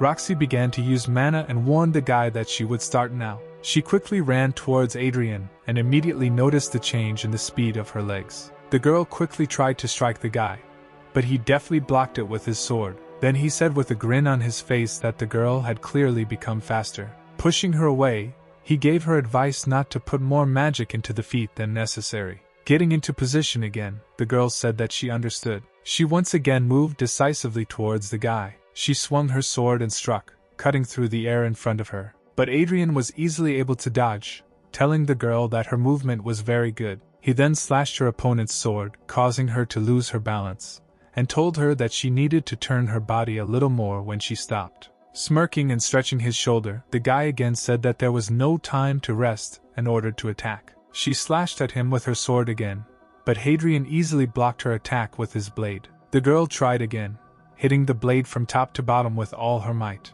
But Adrien easily dodged again. The girl's sword hit the floor, leaving a deep crack in the tile. Roxy continued her attempts, thinking that she had become much stronger thanks to her training with Adrien. The training continued. Adrien was happy, and Roxy was really determined. They had been practicing long enough and diligently. The floor around Roxy was already covered with cracks. The girl was very tired and stopped, out of breath. And Adrien was not tired at all. He only said that he had already completed an hour of training. After these words, Roxy collapsed on the floor and began to reflect on the fact that her skills had grown significantly since her admission. But looking at Adrien, who was still full of strength, she realized that she was still very far from him. At this time, the guy put away his weapon and began to warm up after training. The girl stood up decisively and asked if Adrien could spar with her again. Adrien said he doesn't know yet. He thought that sparring with her was really useful and that she was fun to teach, since she had talent. The guy felt that she was familiar with the art of the sword even at the ceremony, since she used a similar technique. Looking at her, he realized that if they lived 300 years ago, she would definitely be worthy of being his student. Noticing that the guy was thinking for a long time, Roxy once again repeated her question about sparring. Adrien grinned and decided to joke, saying that he didn't want to. Roxy hesitated, but replied that she understood him, to which Adrien asked why she gave up so quickly. The girl answered without hesitation that she would do whatever Adrien said. She knew that if she followed his advice, she would definitely become stronger. The guy did not expect such an answer and said that then the training was over for today. And then 2 weeks passed. The day of the exam arrived. All the students had already gathered at the stadium. Olivia recalled that the last time she was in this place was during the ceremony. John wondered if all the students around were first years. He did not suspect that there were actually so many of them. And Adrien didn't even understand why they were gathered here. Barchi then contacted him and said that his class teacher had talked about this about 2 weeks ago. Adrien still could not understand anything, when suddenly the teachers appeared. Adam said that he would now talk about the midterm exams of Valhalla. He announced that this year, the practical part of the exam is clearing the dungeon. The space around the students began to change dramatically, and Adam continued to speak. He said that the students would be divided into teams and go to an artificial dungeon. The instructor added that students themselves could divide themselves into teams. He added that there should be about 8 people in a team, but everyone has the right to decide for themselves whether to make the team larger or smaller. Teachers will only evaluate the students' contribution to clearing the dungeon and the criteria for disqualification, all given 5 hours. Adam then said that anyone who did not complete the test within the allotted time would be considered to have failed the exam. After his speech, he sharply shouted that the exam was starting. Teachers carefully watched as students divided into teams. Chris told Adam that, as expected, the students panicked. At this time, Olivia was already assembling her team. She was inviting people, since there were not enough of them in their team. She understood that she should not choose someone who is better than her, because 5 hours is enough for a dungeon of this level, and the main thing is to prove yourself when completing the dungeon. And so she found the required number of people and said that it was time for them to start passing. Adam expected that the students from the 5 major families would quickly understand the principle of this exam, and that is exactly what happened. But students from ordinary families go in a team of 20 people, but still most often in a group of 8 students. They also had conflicts, since the team could turn out to be unbalanced. Having finished his thoughts, Adam told Chris that he needed to get ready to evaluate the students, since in about 30 minutes everyone would be entering the dungeon. At this time, Adrien noticed how the teachers immediately began to write something in their notebooks as soon as someone entered the dungeon, and realized that they began to evaluate immediately. Turning back, the guy saw Roxy, who was standing alone and perhaps was not included in any of the teams. Adrien decided to approach her. He asked if she had joined any team, to which the girl replied no. Then the guy said that almost everyone had already entered the dungeon. What was the girl going to do? She replied that she would do what Adrien told her. These words put the guy into a stupor. He clearly did not expect to hear this. The guy laughed in his thoughts at the fact that after their last training, the girl followed his words like a sword. He then told her that he would go to the test alone before turning around and starting to walk away. Roxy asked if she should also go alone or if it would be better to join one of the teams, to which the guy replied that she needed to do as she wanted. But it seemed to him that the exam would not be difficult. He headed towards the entrance to the dungeon, and the girl began to think about what to do, and then she was noticed by one guy who was already in one of the teams. He approached her and asked if she was the same Roxy. The girl had already made her decision at that time. The guy said that if she had not yet found a team, then she could join them. All his teammates smiled friendly after these words, but Roxy simply apologized to this proposal and resolutely said that she would go alone. She then went to the dungeon entrance and started to open the door, but the guy tried to stop her, saying that she might be disqualified if she couldn't, to which Roxy replied that she could handle it, especially since Adrien said that it would not be difficult. The guy was scared for the girl and once again tried to reason with her, shouting at her to stop and not do this. But Roxy was determined and simply closed the door, not paying attention to the guy's words. In the observation room, all the teachers were closely monitoring all the students. Some groups had already encountered monsters, and even more attention was paid to these. Students were assessed quickly. Most of them did not receive more than 3 points. Chris watched as Adam quickly assessed the students. He knew that the instructor always assessed everyone quickly and without mistakes. When Adam was still a soldier, he was called a pure master,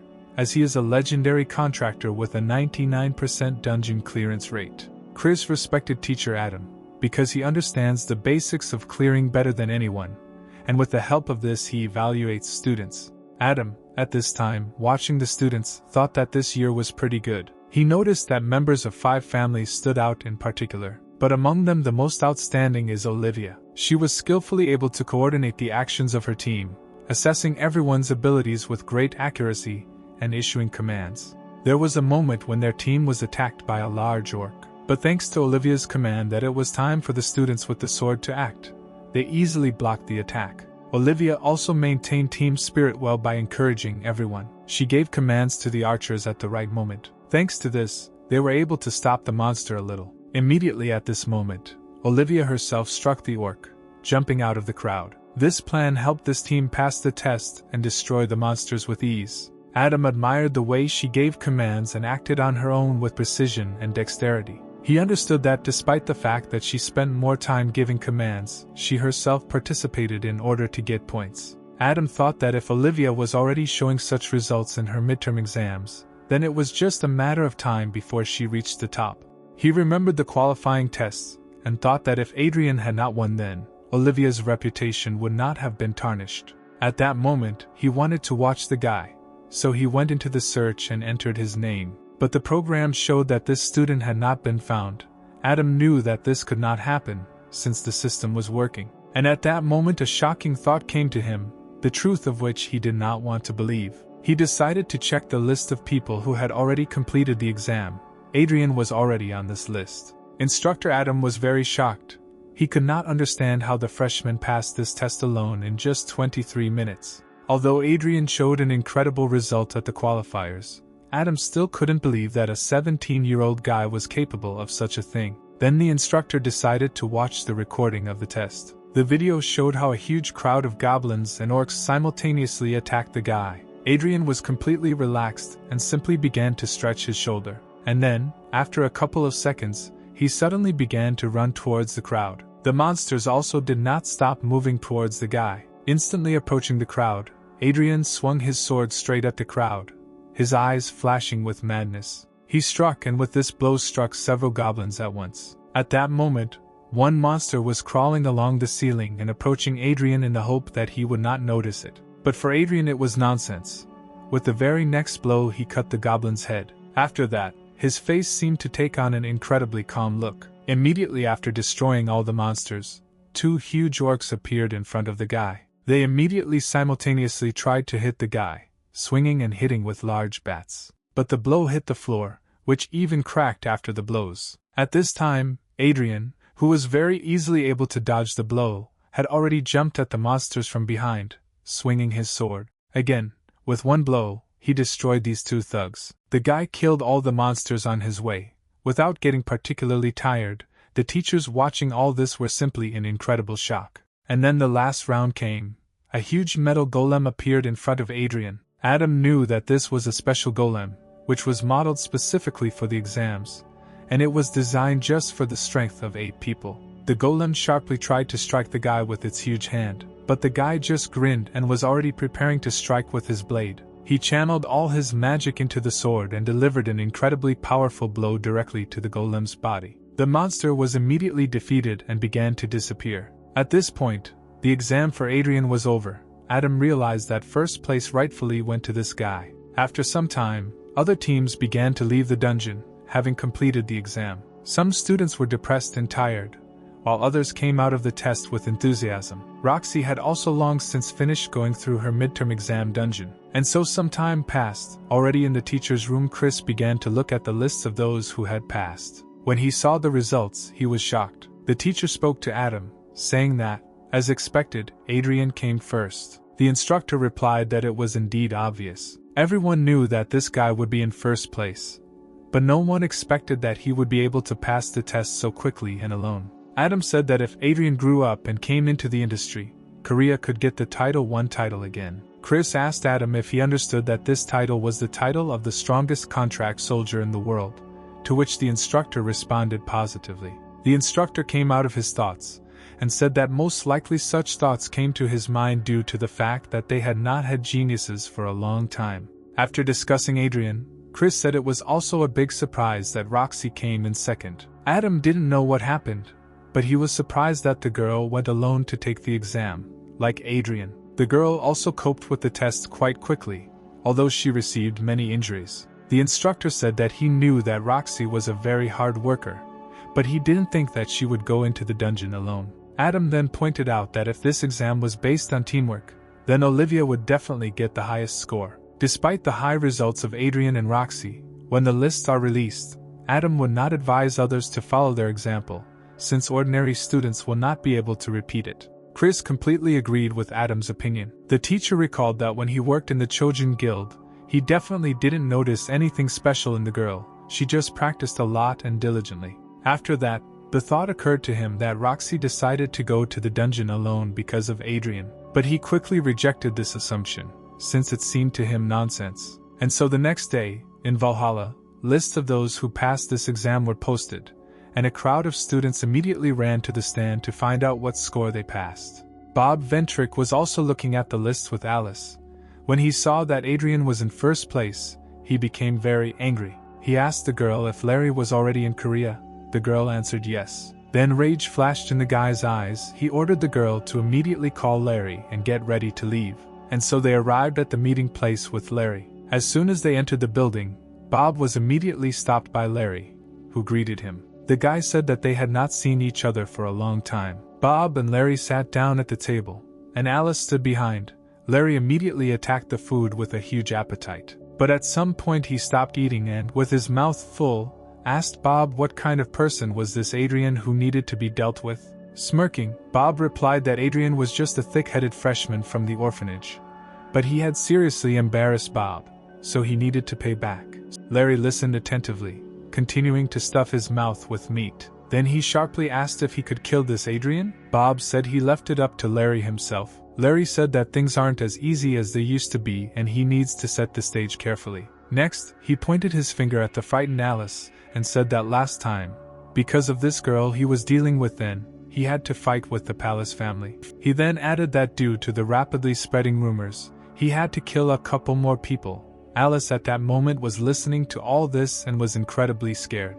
After he said this, he continued to eat, saying that it is always very difficult to penetrate Valhalla. To all this Bob replied that he would do whatever he could to set the stage. Larry laughed and said that he expected a good reward for this. And so a week passed. Adrien again carried the announcement that he would leave school this weekend. At some point, Barchi contacted him, asking if this was again a true resignation letter. The guy answered yes. Barchi logically asked why he was making a statement again if he had already come out this week, and Adrien replied that there were nuances. Adrien said that he had heard that if you perform well in the midterm or final exams, you will be allowed to leave the territory of Valhalla again. The guy was determined that he needed to find his remaining records. Barchi asked where exactly the guy was going, and then the weekend came. The guy went to Suwon. He walked forward along the path, looking at his phone. He looked at his phone, looking for a route, and finally found it. The guy was suddenly distracted by the voice of a man who was standing right in front of him. The guy raised his head and saw in front of him a thug named Larry. Around this time, at the market where Adrien sold his jewelry, a black cat looked at everything that was happening from the window of his skyscraper. He just stood there and did nothing but watch. But suddenly his calm was disturbed by a message from the system, in which it was written that the constellation on the other side was asking when the ring would arrive. The man replied that it would be here soon. It was already going through standard procedures and would arrive through the portal. Suddenly something began to happen that the black cat did not expect. Identical messages in the system began to arrive non-stop in large quantities. This is the first time a man has seen such behavior from a constellation. While he was thinking, something had already begun to appear in the portal. The owner quickly approached the portal and began to look at what had just arrived. Opening the box, he saw that it was the same ring that was causing all the fuss. Black Horse was very happy that the ring had finally arrived. He hoped that the constellation would calm down when it received the ring. At that very second he called the constellation. A message quickly appeared from the system, saying that the constellation was here. Let's get back to what's happening between Adrien and Larry. As soon as Larry stopped Adrien on the road, Adrien immediately asked who was standing in front of him. Larry simply laughed at this and asked Adrien if he really needed to know this. Adrien said quite calmly that he assumed Larry needed something from him. Larry said that the guy is quick-witted. Why else would he meet him on a remote mountaintop? Adrien asked if Larry came here to get rid of the guy, to which he grinned and said again that Adrien was insightful. Adrien had already taken off his briefcase and began to throw it on the ground, saying that it was not a matter of insight. He added that anyone would have guessed it if they saw Larry. Then he said that he realized this a couple of days ago. Larry was already on the verge of rage. He called the guy very rudely and prepared to attack. He gathered his strength into a fist, jumped, swinging at the guy. Adrien dodged the attack with ease as usual. This caused Larry's fist to slam straight into the tree trunk. The tree cracked from such a strong blow. Soon the tree fell completely. Adrien looked at it all calmly, and it made Larry smile. Larry said that the guy was very lucky, and he replied that it had nothing to do with it. It was just that the blow was very slow. But this blow made Adrien think. He realized that Larry was very strong and reminded him of John. He understood that with such a fragile body as his now, it was better not to fall under such blows. After that, he smiled and decided that the strategy for this battle would be very simple. The guy simply turned around and began to run sharply. Larry was surprised. But after a second, Larry laughed and ran after the guy. Larry thought that running was actually a good choice in this situation, because if you didn't run, you'd be beaten to death. Larry then swung his fist at the guy and shouted that he wouldn't let him go. But at that very moment he stopped because Adrien's fist was already directly in front of his face. Until the fist was so close, the guy didn't even notice that Adrien was approaching. He was shocked. And then Adrien delivered an incredibly strong punch to the guy's face, sending Larry flying a long distance away. After falling hard on the ground, Larry opened his eyes and saw another attack coming from Adrien. Adrien, with a crazy expression on his face, raised his leg right above the guy's face. He was ready to strike, and so he tried to sharply step on the guy. But Larry, although he had not yet recovered from the last blow, deftly dodged the blow at the last second. The kick landed on the ground, exactly where Larry's head had been a moment ago. Larry moved from a lying position to a sitting position. He looked at the place where Adrien's foot landed. He was shocked that the ground from his impact had formed a hole and cracked.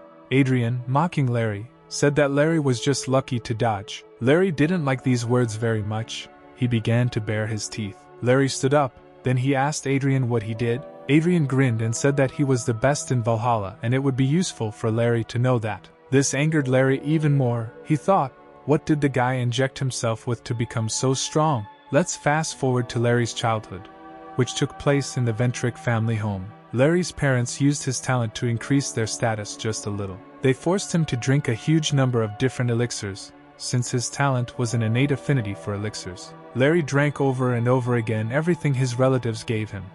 They bought him elixirs that cost hundreds of millions. By the age of 16, the guy had become stronger than an adult. His parents wanted to use him to gain recognition for their family, but none of them expected that Larry would go against their system, since he did not want to spend his whole life under control, and this happened.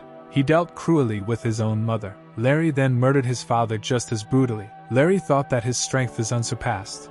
Why should he then worry about family recognition? Having learned about this incident, Kayla was furious. Having calmed down, she made the right decision for herself. Then Larry was expelled from the Ventri family. But the guy didn't care about that. He started carrying out orders for murders. And after that he got good money. After breaking up with his family he even became stronger.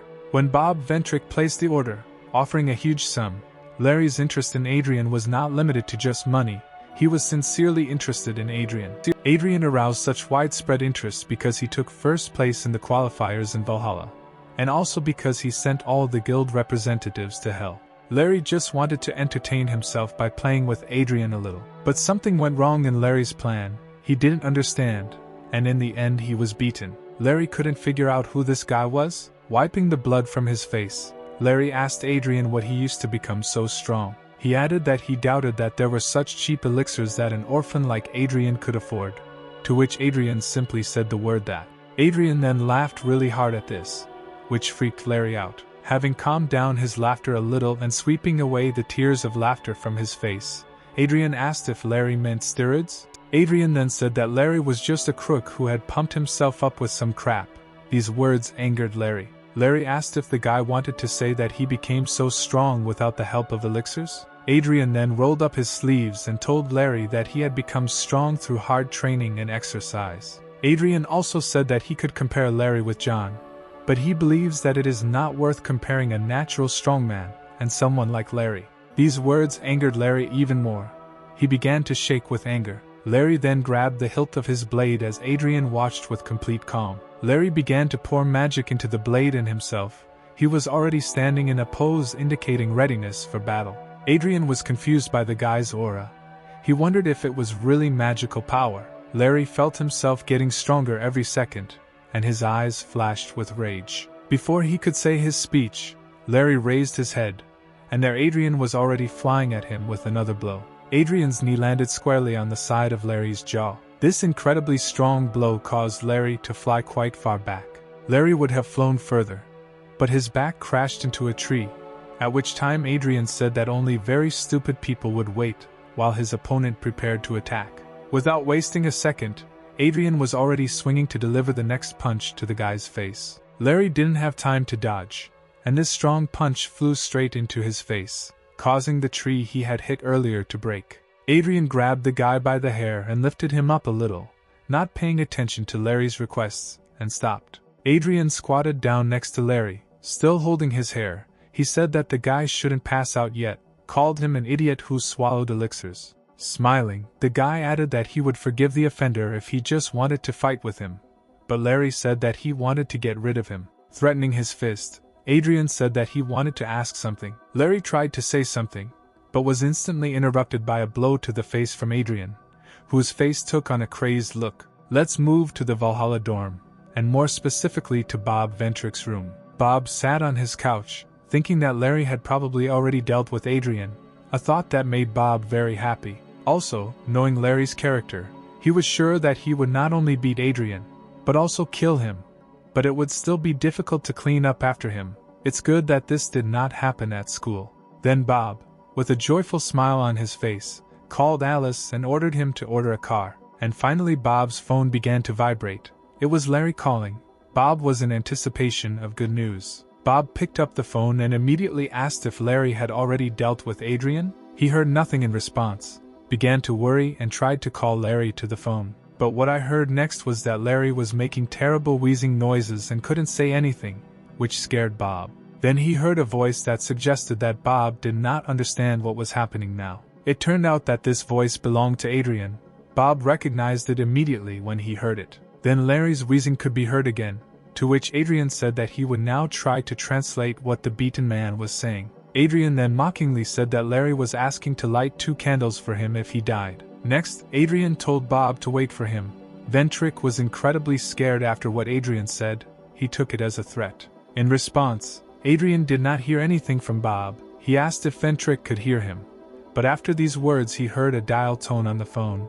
It was Bob who hung up, ending the conversation. Adrien laughed, and said that hanging up right away was very rude and called Bob a bastard. Having finished his conversation with Ventrick, Adrien stood up and began to think about what he should do with this beaten guy. At this moment, Bob Ventrick was nervously sitting on his sofa, thinking about what had just happened and what to do next. Alice at that moment brought him hot tea. Moving closer to Bob, she again repeated that the tea was ready. But Ventrick did not answer this time either. But after repeating her words again, Alice heard Bob start screaming, telling the girl to shut her mouth. The girl listened to Bob, said okay and left. This situation angers Bob even more. Bob sat there repeating Adrien's name over and over again. He had absolutely no idea why his plan had failed. He sat and thought that he could not even imagine such an outcome of events. He did not know what to do next and how to finally deal with Adrien. Bob realized that the guy himself was behind all this. He began to blame Larry for everything that happened. Bob then realized that such a situation would definitely reach the Ventrick family. It was only a matter of time, he was afraid, because everything on that day got out of control. But at that very second a brilliant thought came to his mind. He realized that everything might not be so bad yet. Bob thought that since the guy was an orphan from the bottom, there was no way he could contact his family, and they certainly didn't find out anything. But still, Bob decided that it would be better to lie low, and for now he would just look after Adrien. Let's return to Adrien, who was already walking along the forest path, leaving Larry in splendid isolation. At that moment, Barchi contacted him and asked if the guy forgot his sword, even though it was stupid. Adrien replied that he would post this video when everyone didn't expect it. Barchi listened attentively, and decided to ask why he didn't just kill then. Adrien replied that in a previous life, 300 years ago, he would have done exactly this. But now there may be problems with this, since he is an ordinary student. Sharply remembering what he wanted to say, Barchi said that he was worried about something. He said he was worried specifically about the magic Larry tried to use. This magic was surprisingly very familiar to Barchi. He told Adrien about it. The guy, of course, asked Barchi about this right away, but he said that if he had released more magic, Barchi would have been able to tell for sure. But he was sure that he was familiar with such magic. Barchi asked Adrien if he felt anything. The guy remembered that 300 years ago monsters sacrificed cows and dogs in order to use such black magic. And Barchi replied that Adrien was not very strong in assessing people by their magic. The guy got angry at this and ordered Barchi to shut up. Adrien then suggested that the other side of the blade that Larry guy was talking about was connected to that power. Barchi said that it was quite possible. After Adrien and Larry's fight, when Larry was already beaten, Adrien asked who sent the guy to attack him. But Larry couldn't speak because of his broken jaw. He let out a roar. After that, Adrien realized that he had knocked out the guy's jaw, and at this rate he wouldn't get an answer. Then he quickly grabbed Larry's jaw and inserted it back with a deft movement of his hands. Larry then touched his jaw with his hand and realized that he would be able to speak. Adrien repeated his question again. Larry didn't even know if he should answer it. Having received no answer, Adrien took a deep breath. He squatted down in front of Larry, took his hand and said that he'd put his jaw back so that he would answer his questions. Anger flashed in Adrien's eyes again. He told the guy that silence was clearly not the best solution in such a situation. Larry didn't understand what Adrien wanted to do. He asked him in fear why he was holding his fingers. Immediately after this question, Adrien sharply jerked the guy's hand with a grin on his face. Larry started screaming loudly. His finger had just been broken. Adrien told the guy to speak faster before he broke his other fingers. Larry thought about it, grinned, and replied that Bob Ventri hired him. Adrien thought that he was wondering whether Bob had gotten to him last time or not. Then Adrien, saying that the guy did not look like a student of Valhalla, asked more questions. Who then is Larry himself and where does he work? Larry grinned, saying that Adrien would certainly not be happy with such an answer, but sooner or later he himself would find out the answers to these questions. Quite calmly, Adrien threatened that he could break Larry's second finger as well. After that, the smile fell from Larry's face. He fearfully replied that he was Larry from the first type of the Ventri family, who fulfills orders as a mercenary. It seemed to Adrien that he had already heard this answer somewhere. He mockingly asked Larry if he had fun being a mercenary or just a hooligan who gets paid. Larry, without answering this, asked a counter question to Adrien, calling him just a lucky guy. Are all people trash in the guy's eyes? Without waiting for an answer, Larry immediately said that the constellation with which the first type works is the other side of the blade. But of course, Larry also has a contract with him. Feeling more confident, Larry said that if he had time to charge his magic, the result of the battle could have been completely different. Laughing, Adrien said that if Larry had shut up after answering the questions, the guy would have left him just like that. But Larry believed in himself too much. Adrien grabbed Larry's jaw again, but this time to knock it back, and then he walked away. And so, returning home, Adrien looked for information about this group of mercenaries. Everyone said that they were very evil. Adrien was upset that he couldn't find his notes, and Bob still wouldn't leave him alone. Adrien thought about how he could deal with this Ventri. He realized that he needed to use technology. While still talking with Larry, he managed to turn on the recorder and record everything. Then Adrien began to think about where to upload all these notes. He decided to call Lilia. She clearly did not expect the call. She immediately picked up the phone. Her eyes lit up with hope. She asked if Adrien was calling her because he had finally decided to become her assistant. Adrien replied that that was not the point. He wanted to know if Lilia knew any journalists. The very next day, there was news in all the newspapers that a former member of the Ventri family had attacked a freshman on the orders of Bob Ventri. But the student was able to fight back the attacker. Reading this, Adrien said that this is what he calls modern war. Barchi told him that for a man who lived 300 years ago, Adrien somehow got used to modern technology too quickly. Adrien replied that after reincarnation it was difficult for him at first, but mostly he scrolled through social networks and watched the news, and this helped him. Reading all the news about yesterday, Adrien realized that he only wanted to take revenge on Bob, but it turned out that he had spoiled the whole Ventri family. Then Adrien thought about the fact that the reporter Lilia introduced him to turned out to be an important person. Adrien did not think that this story would gain such momentum. And then he came across a video with an appeal from the head of the Ventri family. In this message, Kayla said that she offers her deepest apologies to the attacked student and to the entire Valhalla Academy. She then said that the attack was carried out by Larry, who had already been expelled from the Ventri family. Also, Larry himself later said that the statement that the customer was Bob Ventri was false. Having initially slandered Bob, Larry was simply trying to get out of the situation. Because of this, they believe that the Ventri family is not involved in the incident. But the attack was carried out by a former member of the Ventri family, so they have no right to simply ignore what happened. Kayla said that, as the head of the Ventri family, she would personally visit the victim and apologize to him. She went on to say that even if Bob wasn't involved in the attack, they believe he was still involved with the attacker. They brought him back home to conduct an internal investigation into the Ventri family. They will try their best to eliminate all unnecessary suspicions. After these words, she bowed to everyone as a sign of respect and left. As she left, all the reporters were screaming and asking questions, trying to stop Kayla.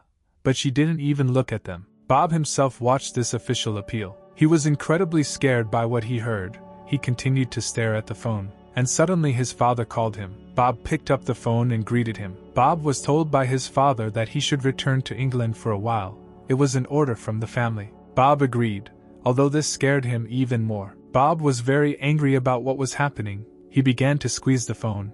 A trembling went through his body. Alice, standing nearby, simply lowered her gaze to the floor and did not move.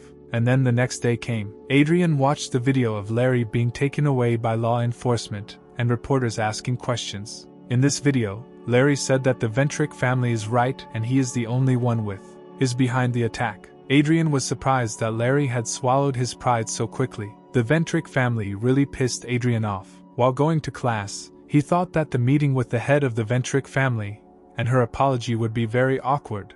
Just the thought of it made Adrien feel sick. Soon he remembered about Lilia's help. He decided to call her to the cafe. When they met there, Lilia's eyes again shone with joy, and Adrien just calmly drank his drink and, noticing how Lily was looking at him, said no. Lilia suddenly jumped up from her seat and asked how the guy knew what she wanted to ask, and Adrien replied that it was obvious. Then Lilia, looking offended, asked why Adrien called her then. Without waiting for the guy to answer, she jumped up from her seat again and exclaimed questioningly that maybe this was a date, and Adrien told her to wake up.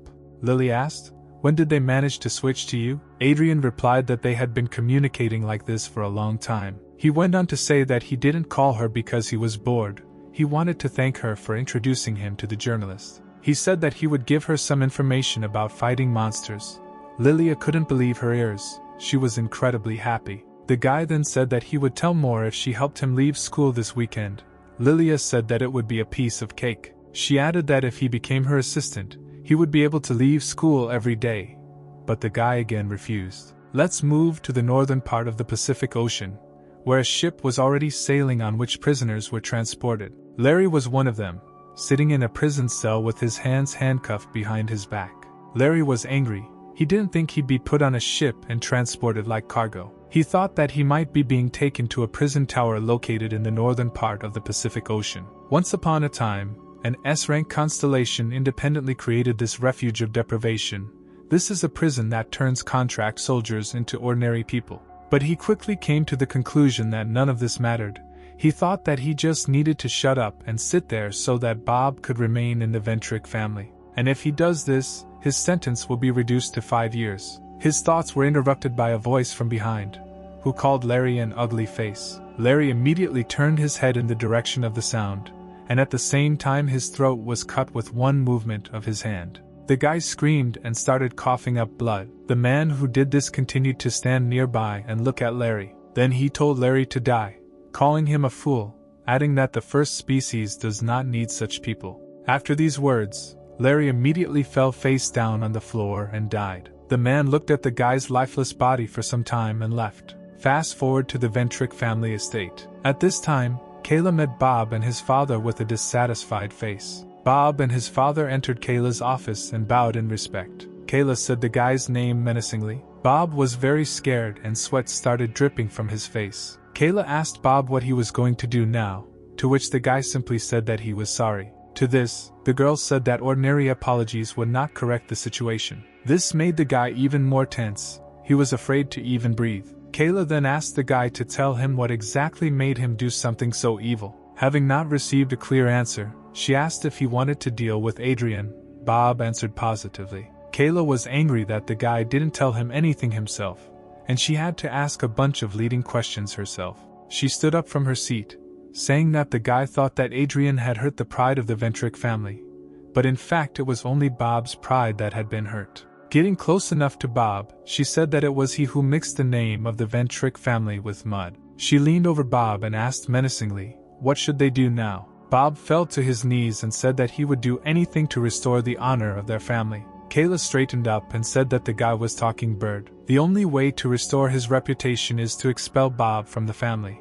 Hearing this, the guy became even more scared. Then Bob's father intervened in the conversation and told the head that this would be too cruel. To this the head said that then she could kick out Bob's father too. After this, the man himself became scared. The head arrogantly said that right now she would kill or drive Bob out of the family. But she understood that then everyone would know for sure that Bob was the one who hired Larry and tried to kill the student. She said Bob's name again, and he responded obediently. Kayla said that she would not kick him out yet, but ordered him to return to Valhalla and keep his mouth shut there. The head was going to think about what happened again when he met with Adrien. Bob bowed to Kayla again and thanked her. Before Bob and his father left, Kayla told the man to better watch his son, since his punishment would depend on his son's actions. And so they left the office of head Kayla Ventri.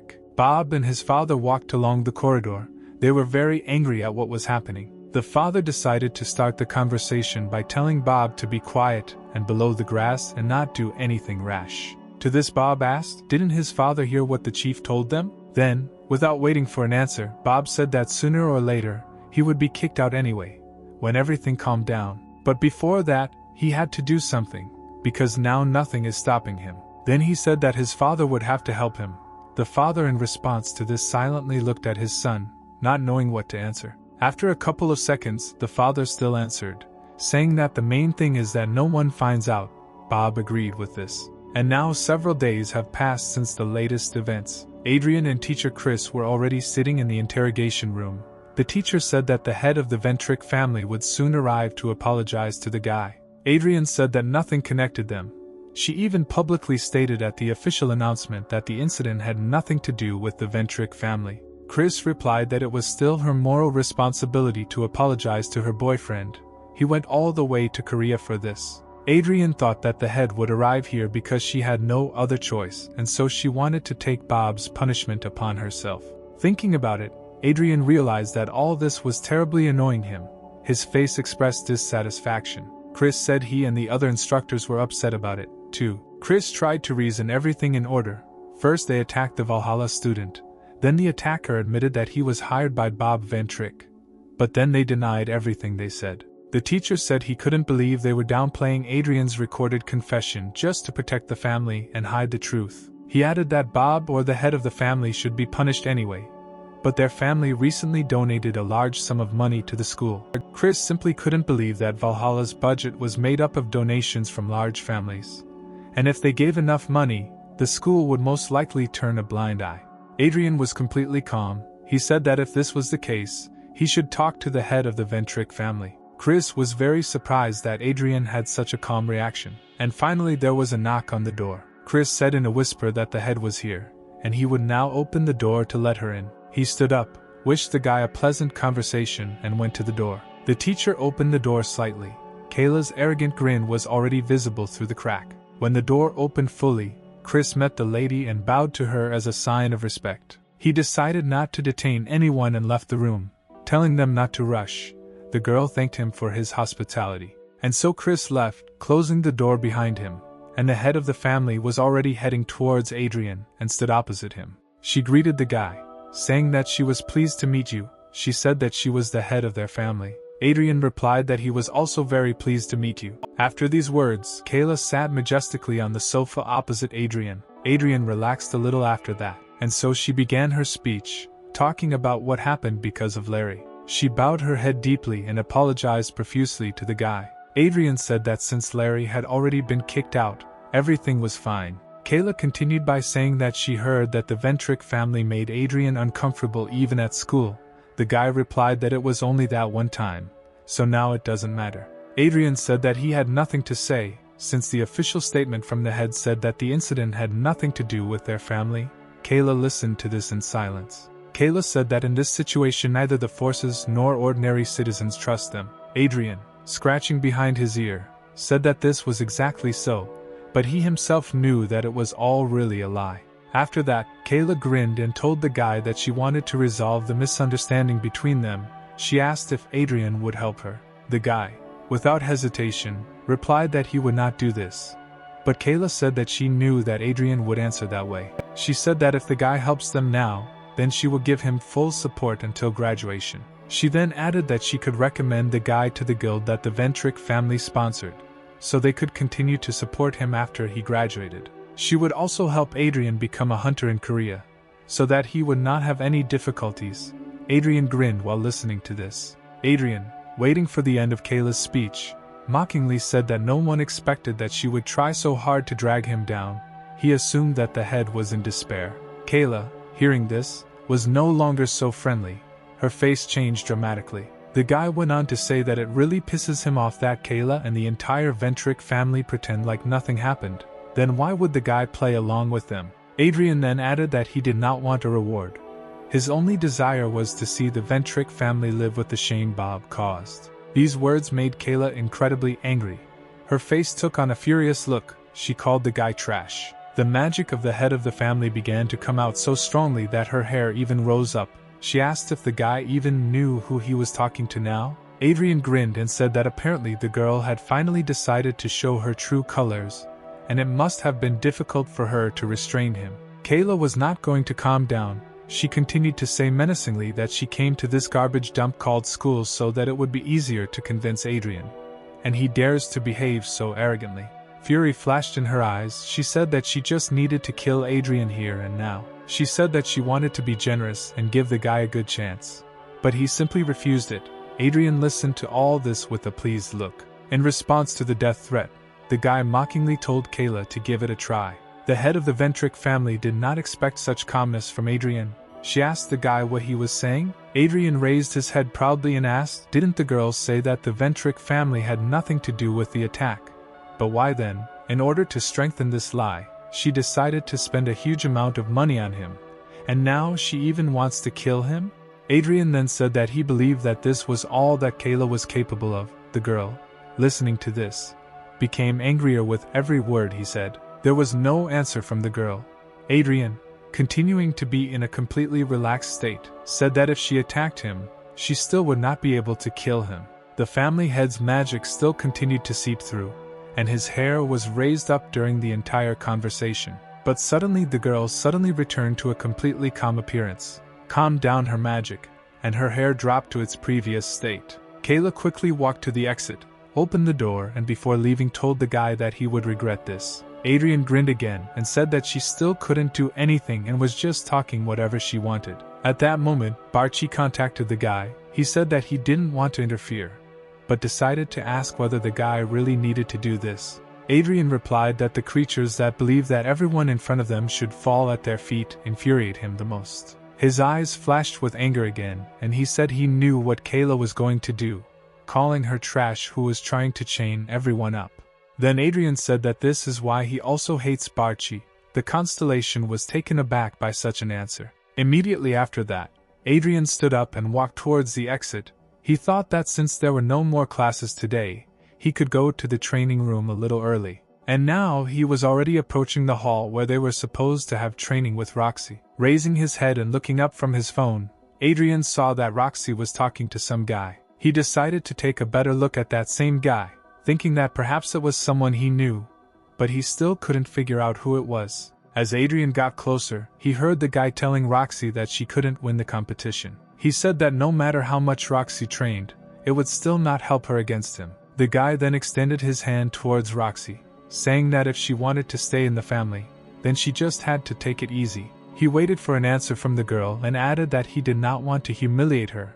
Roxy listened to all this with a very disappointed look. But suddenly the girl said no to this proposal from Roxy's older brother herself. The brother was very surprised at what was happening. He took a more confident pose, saying that he was giving the girl one last chance. Why did she just refuse? And so Roxy finally decided to answer the guy, gathering her strength.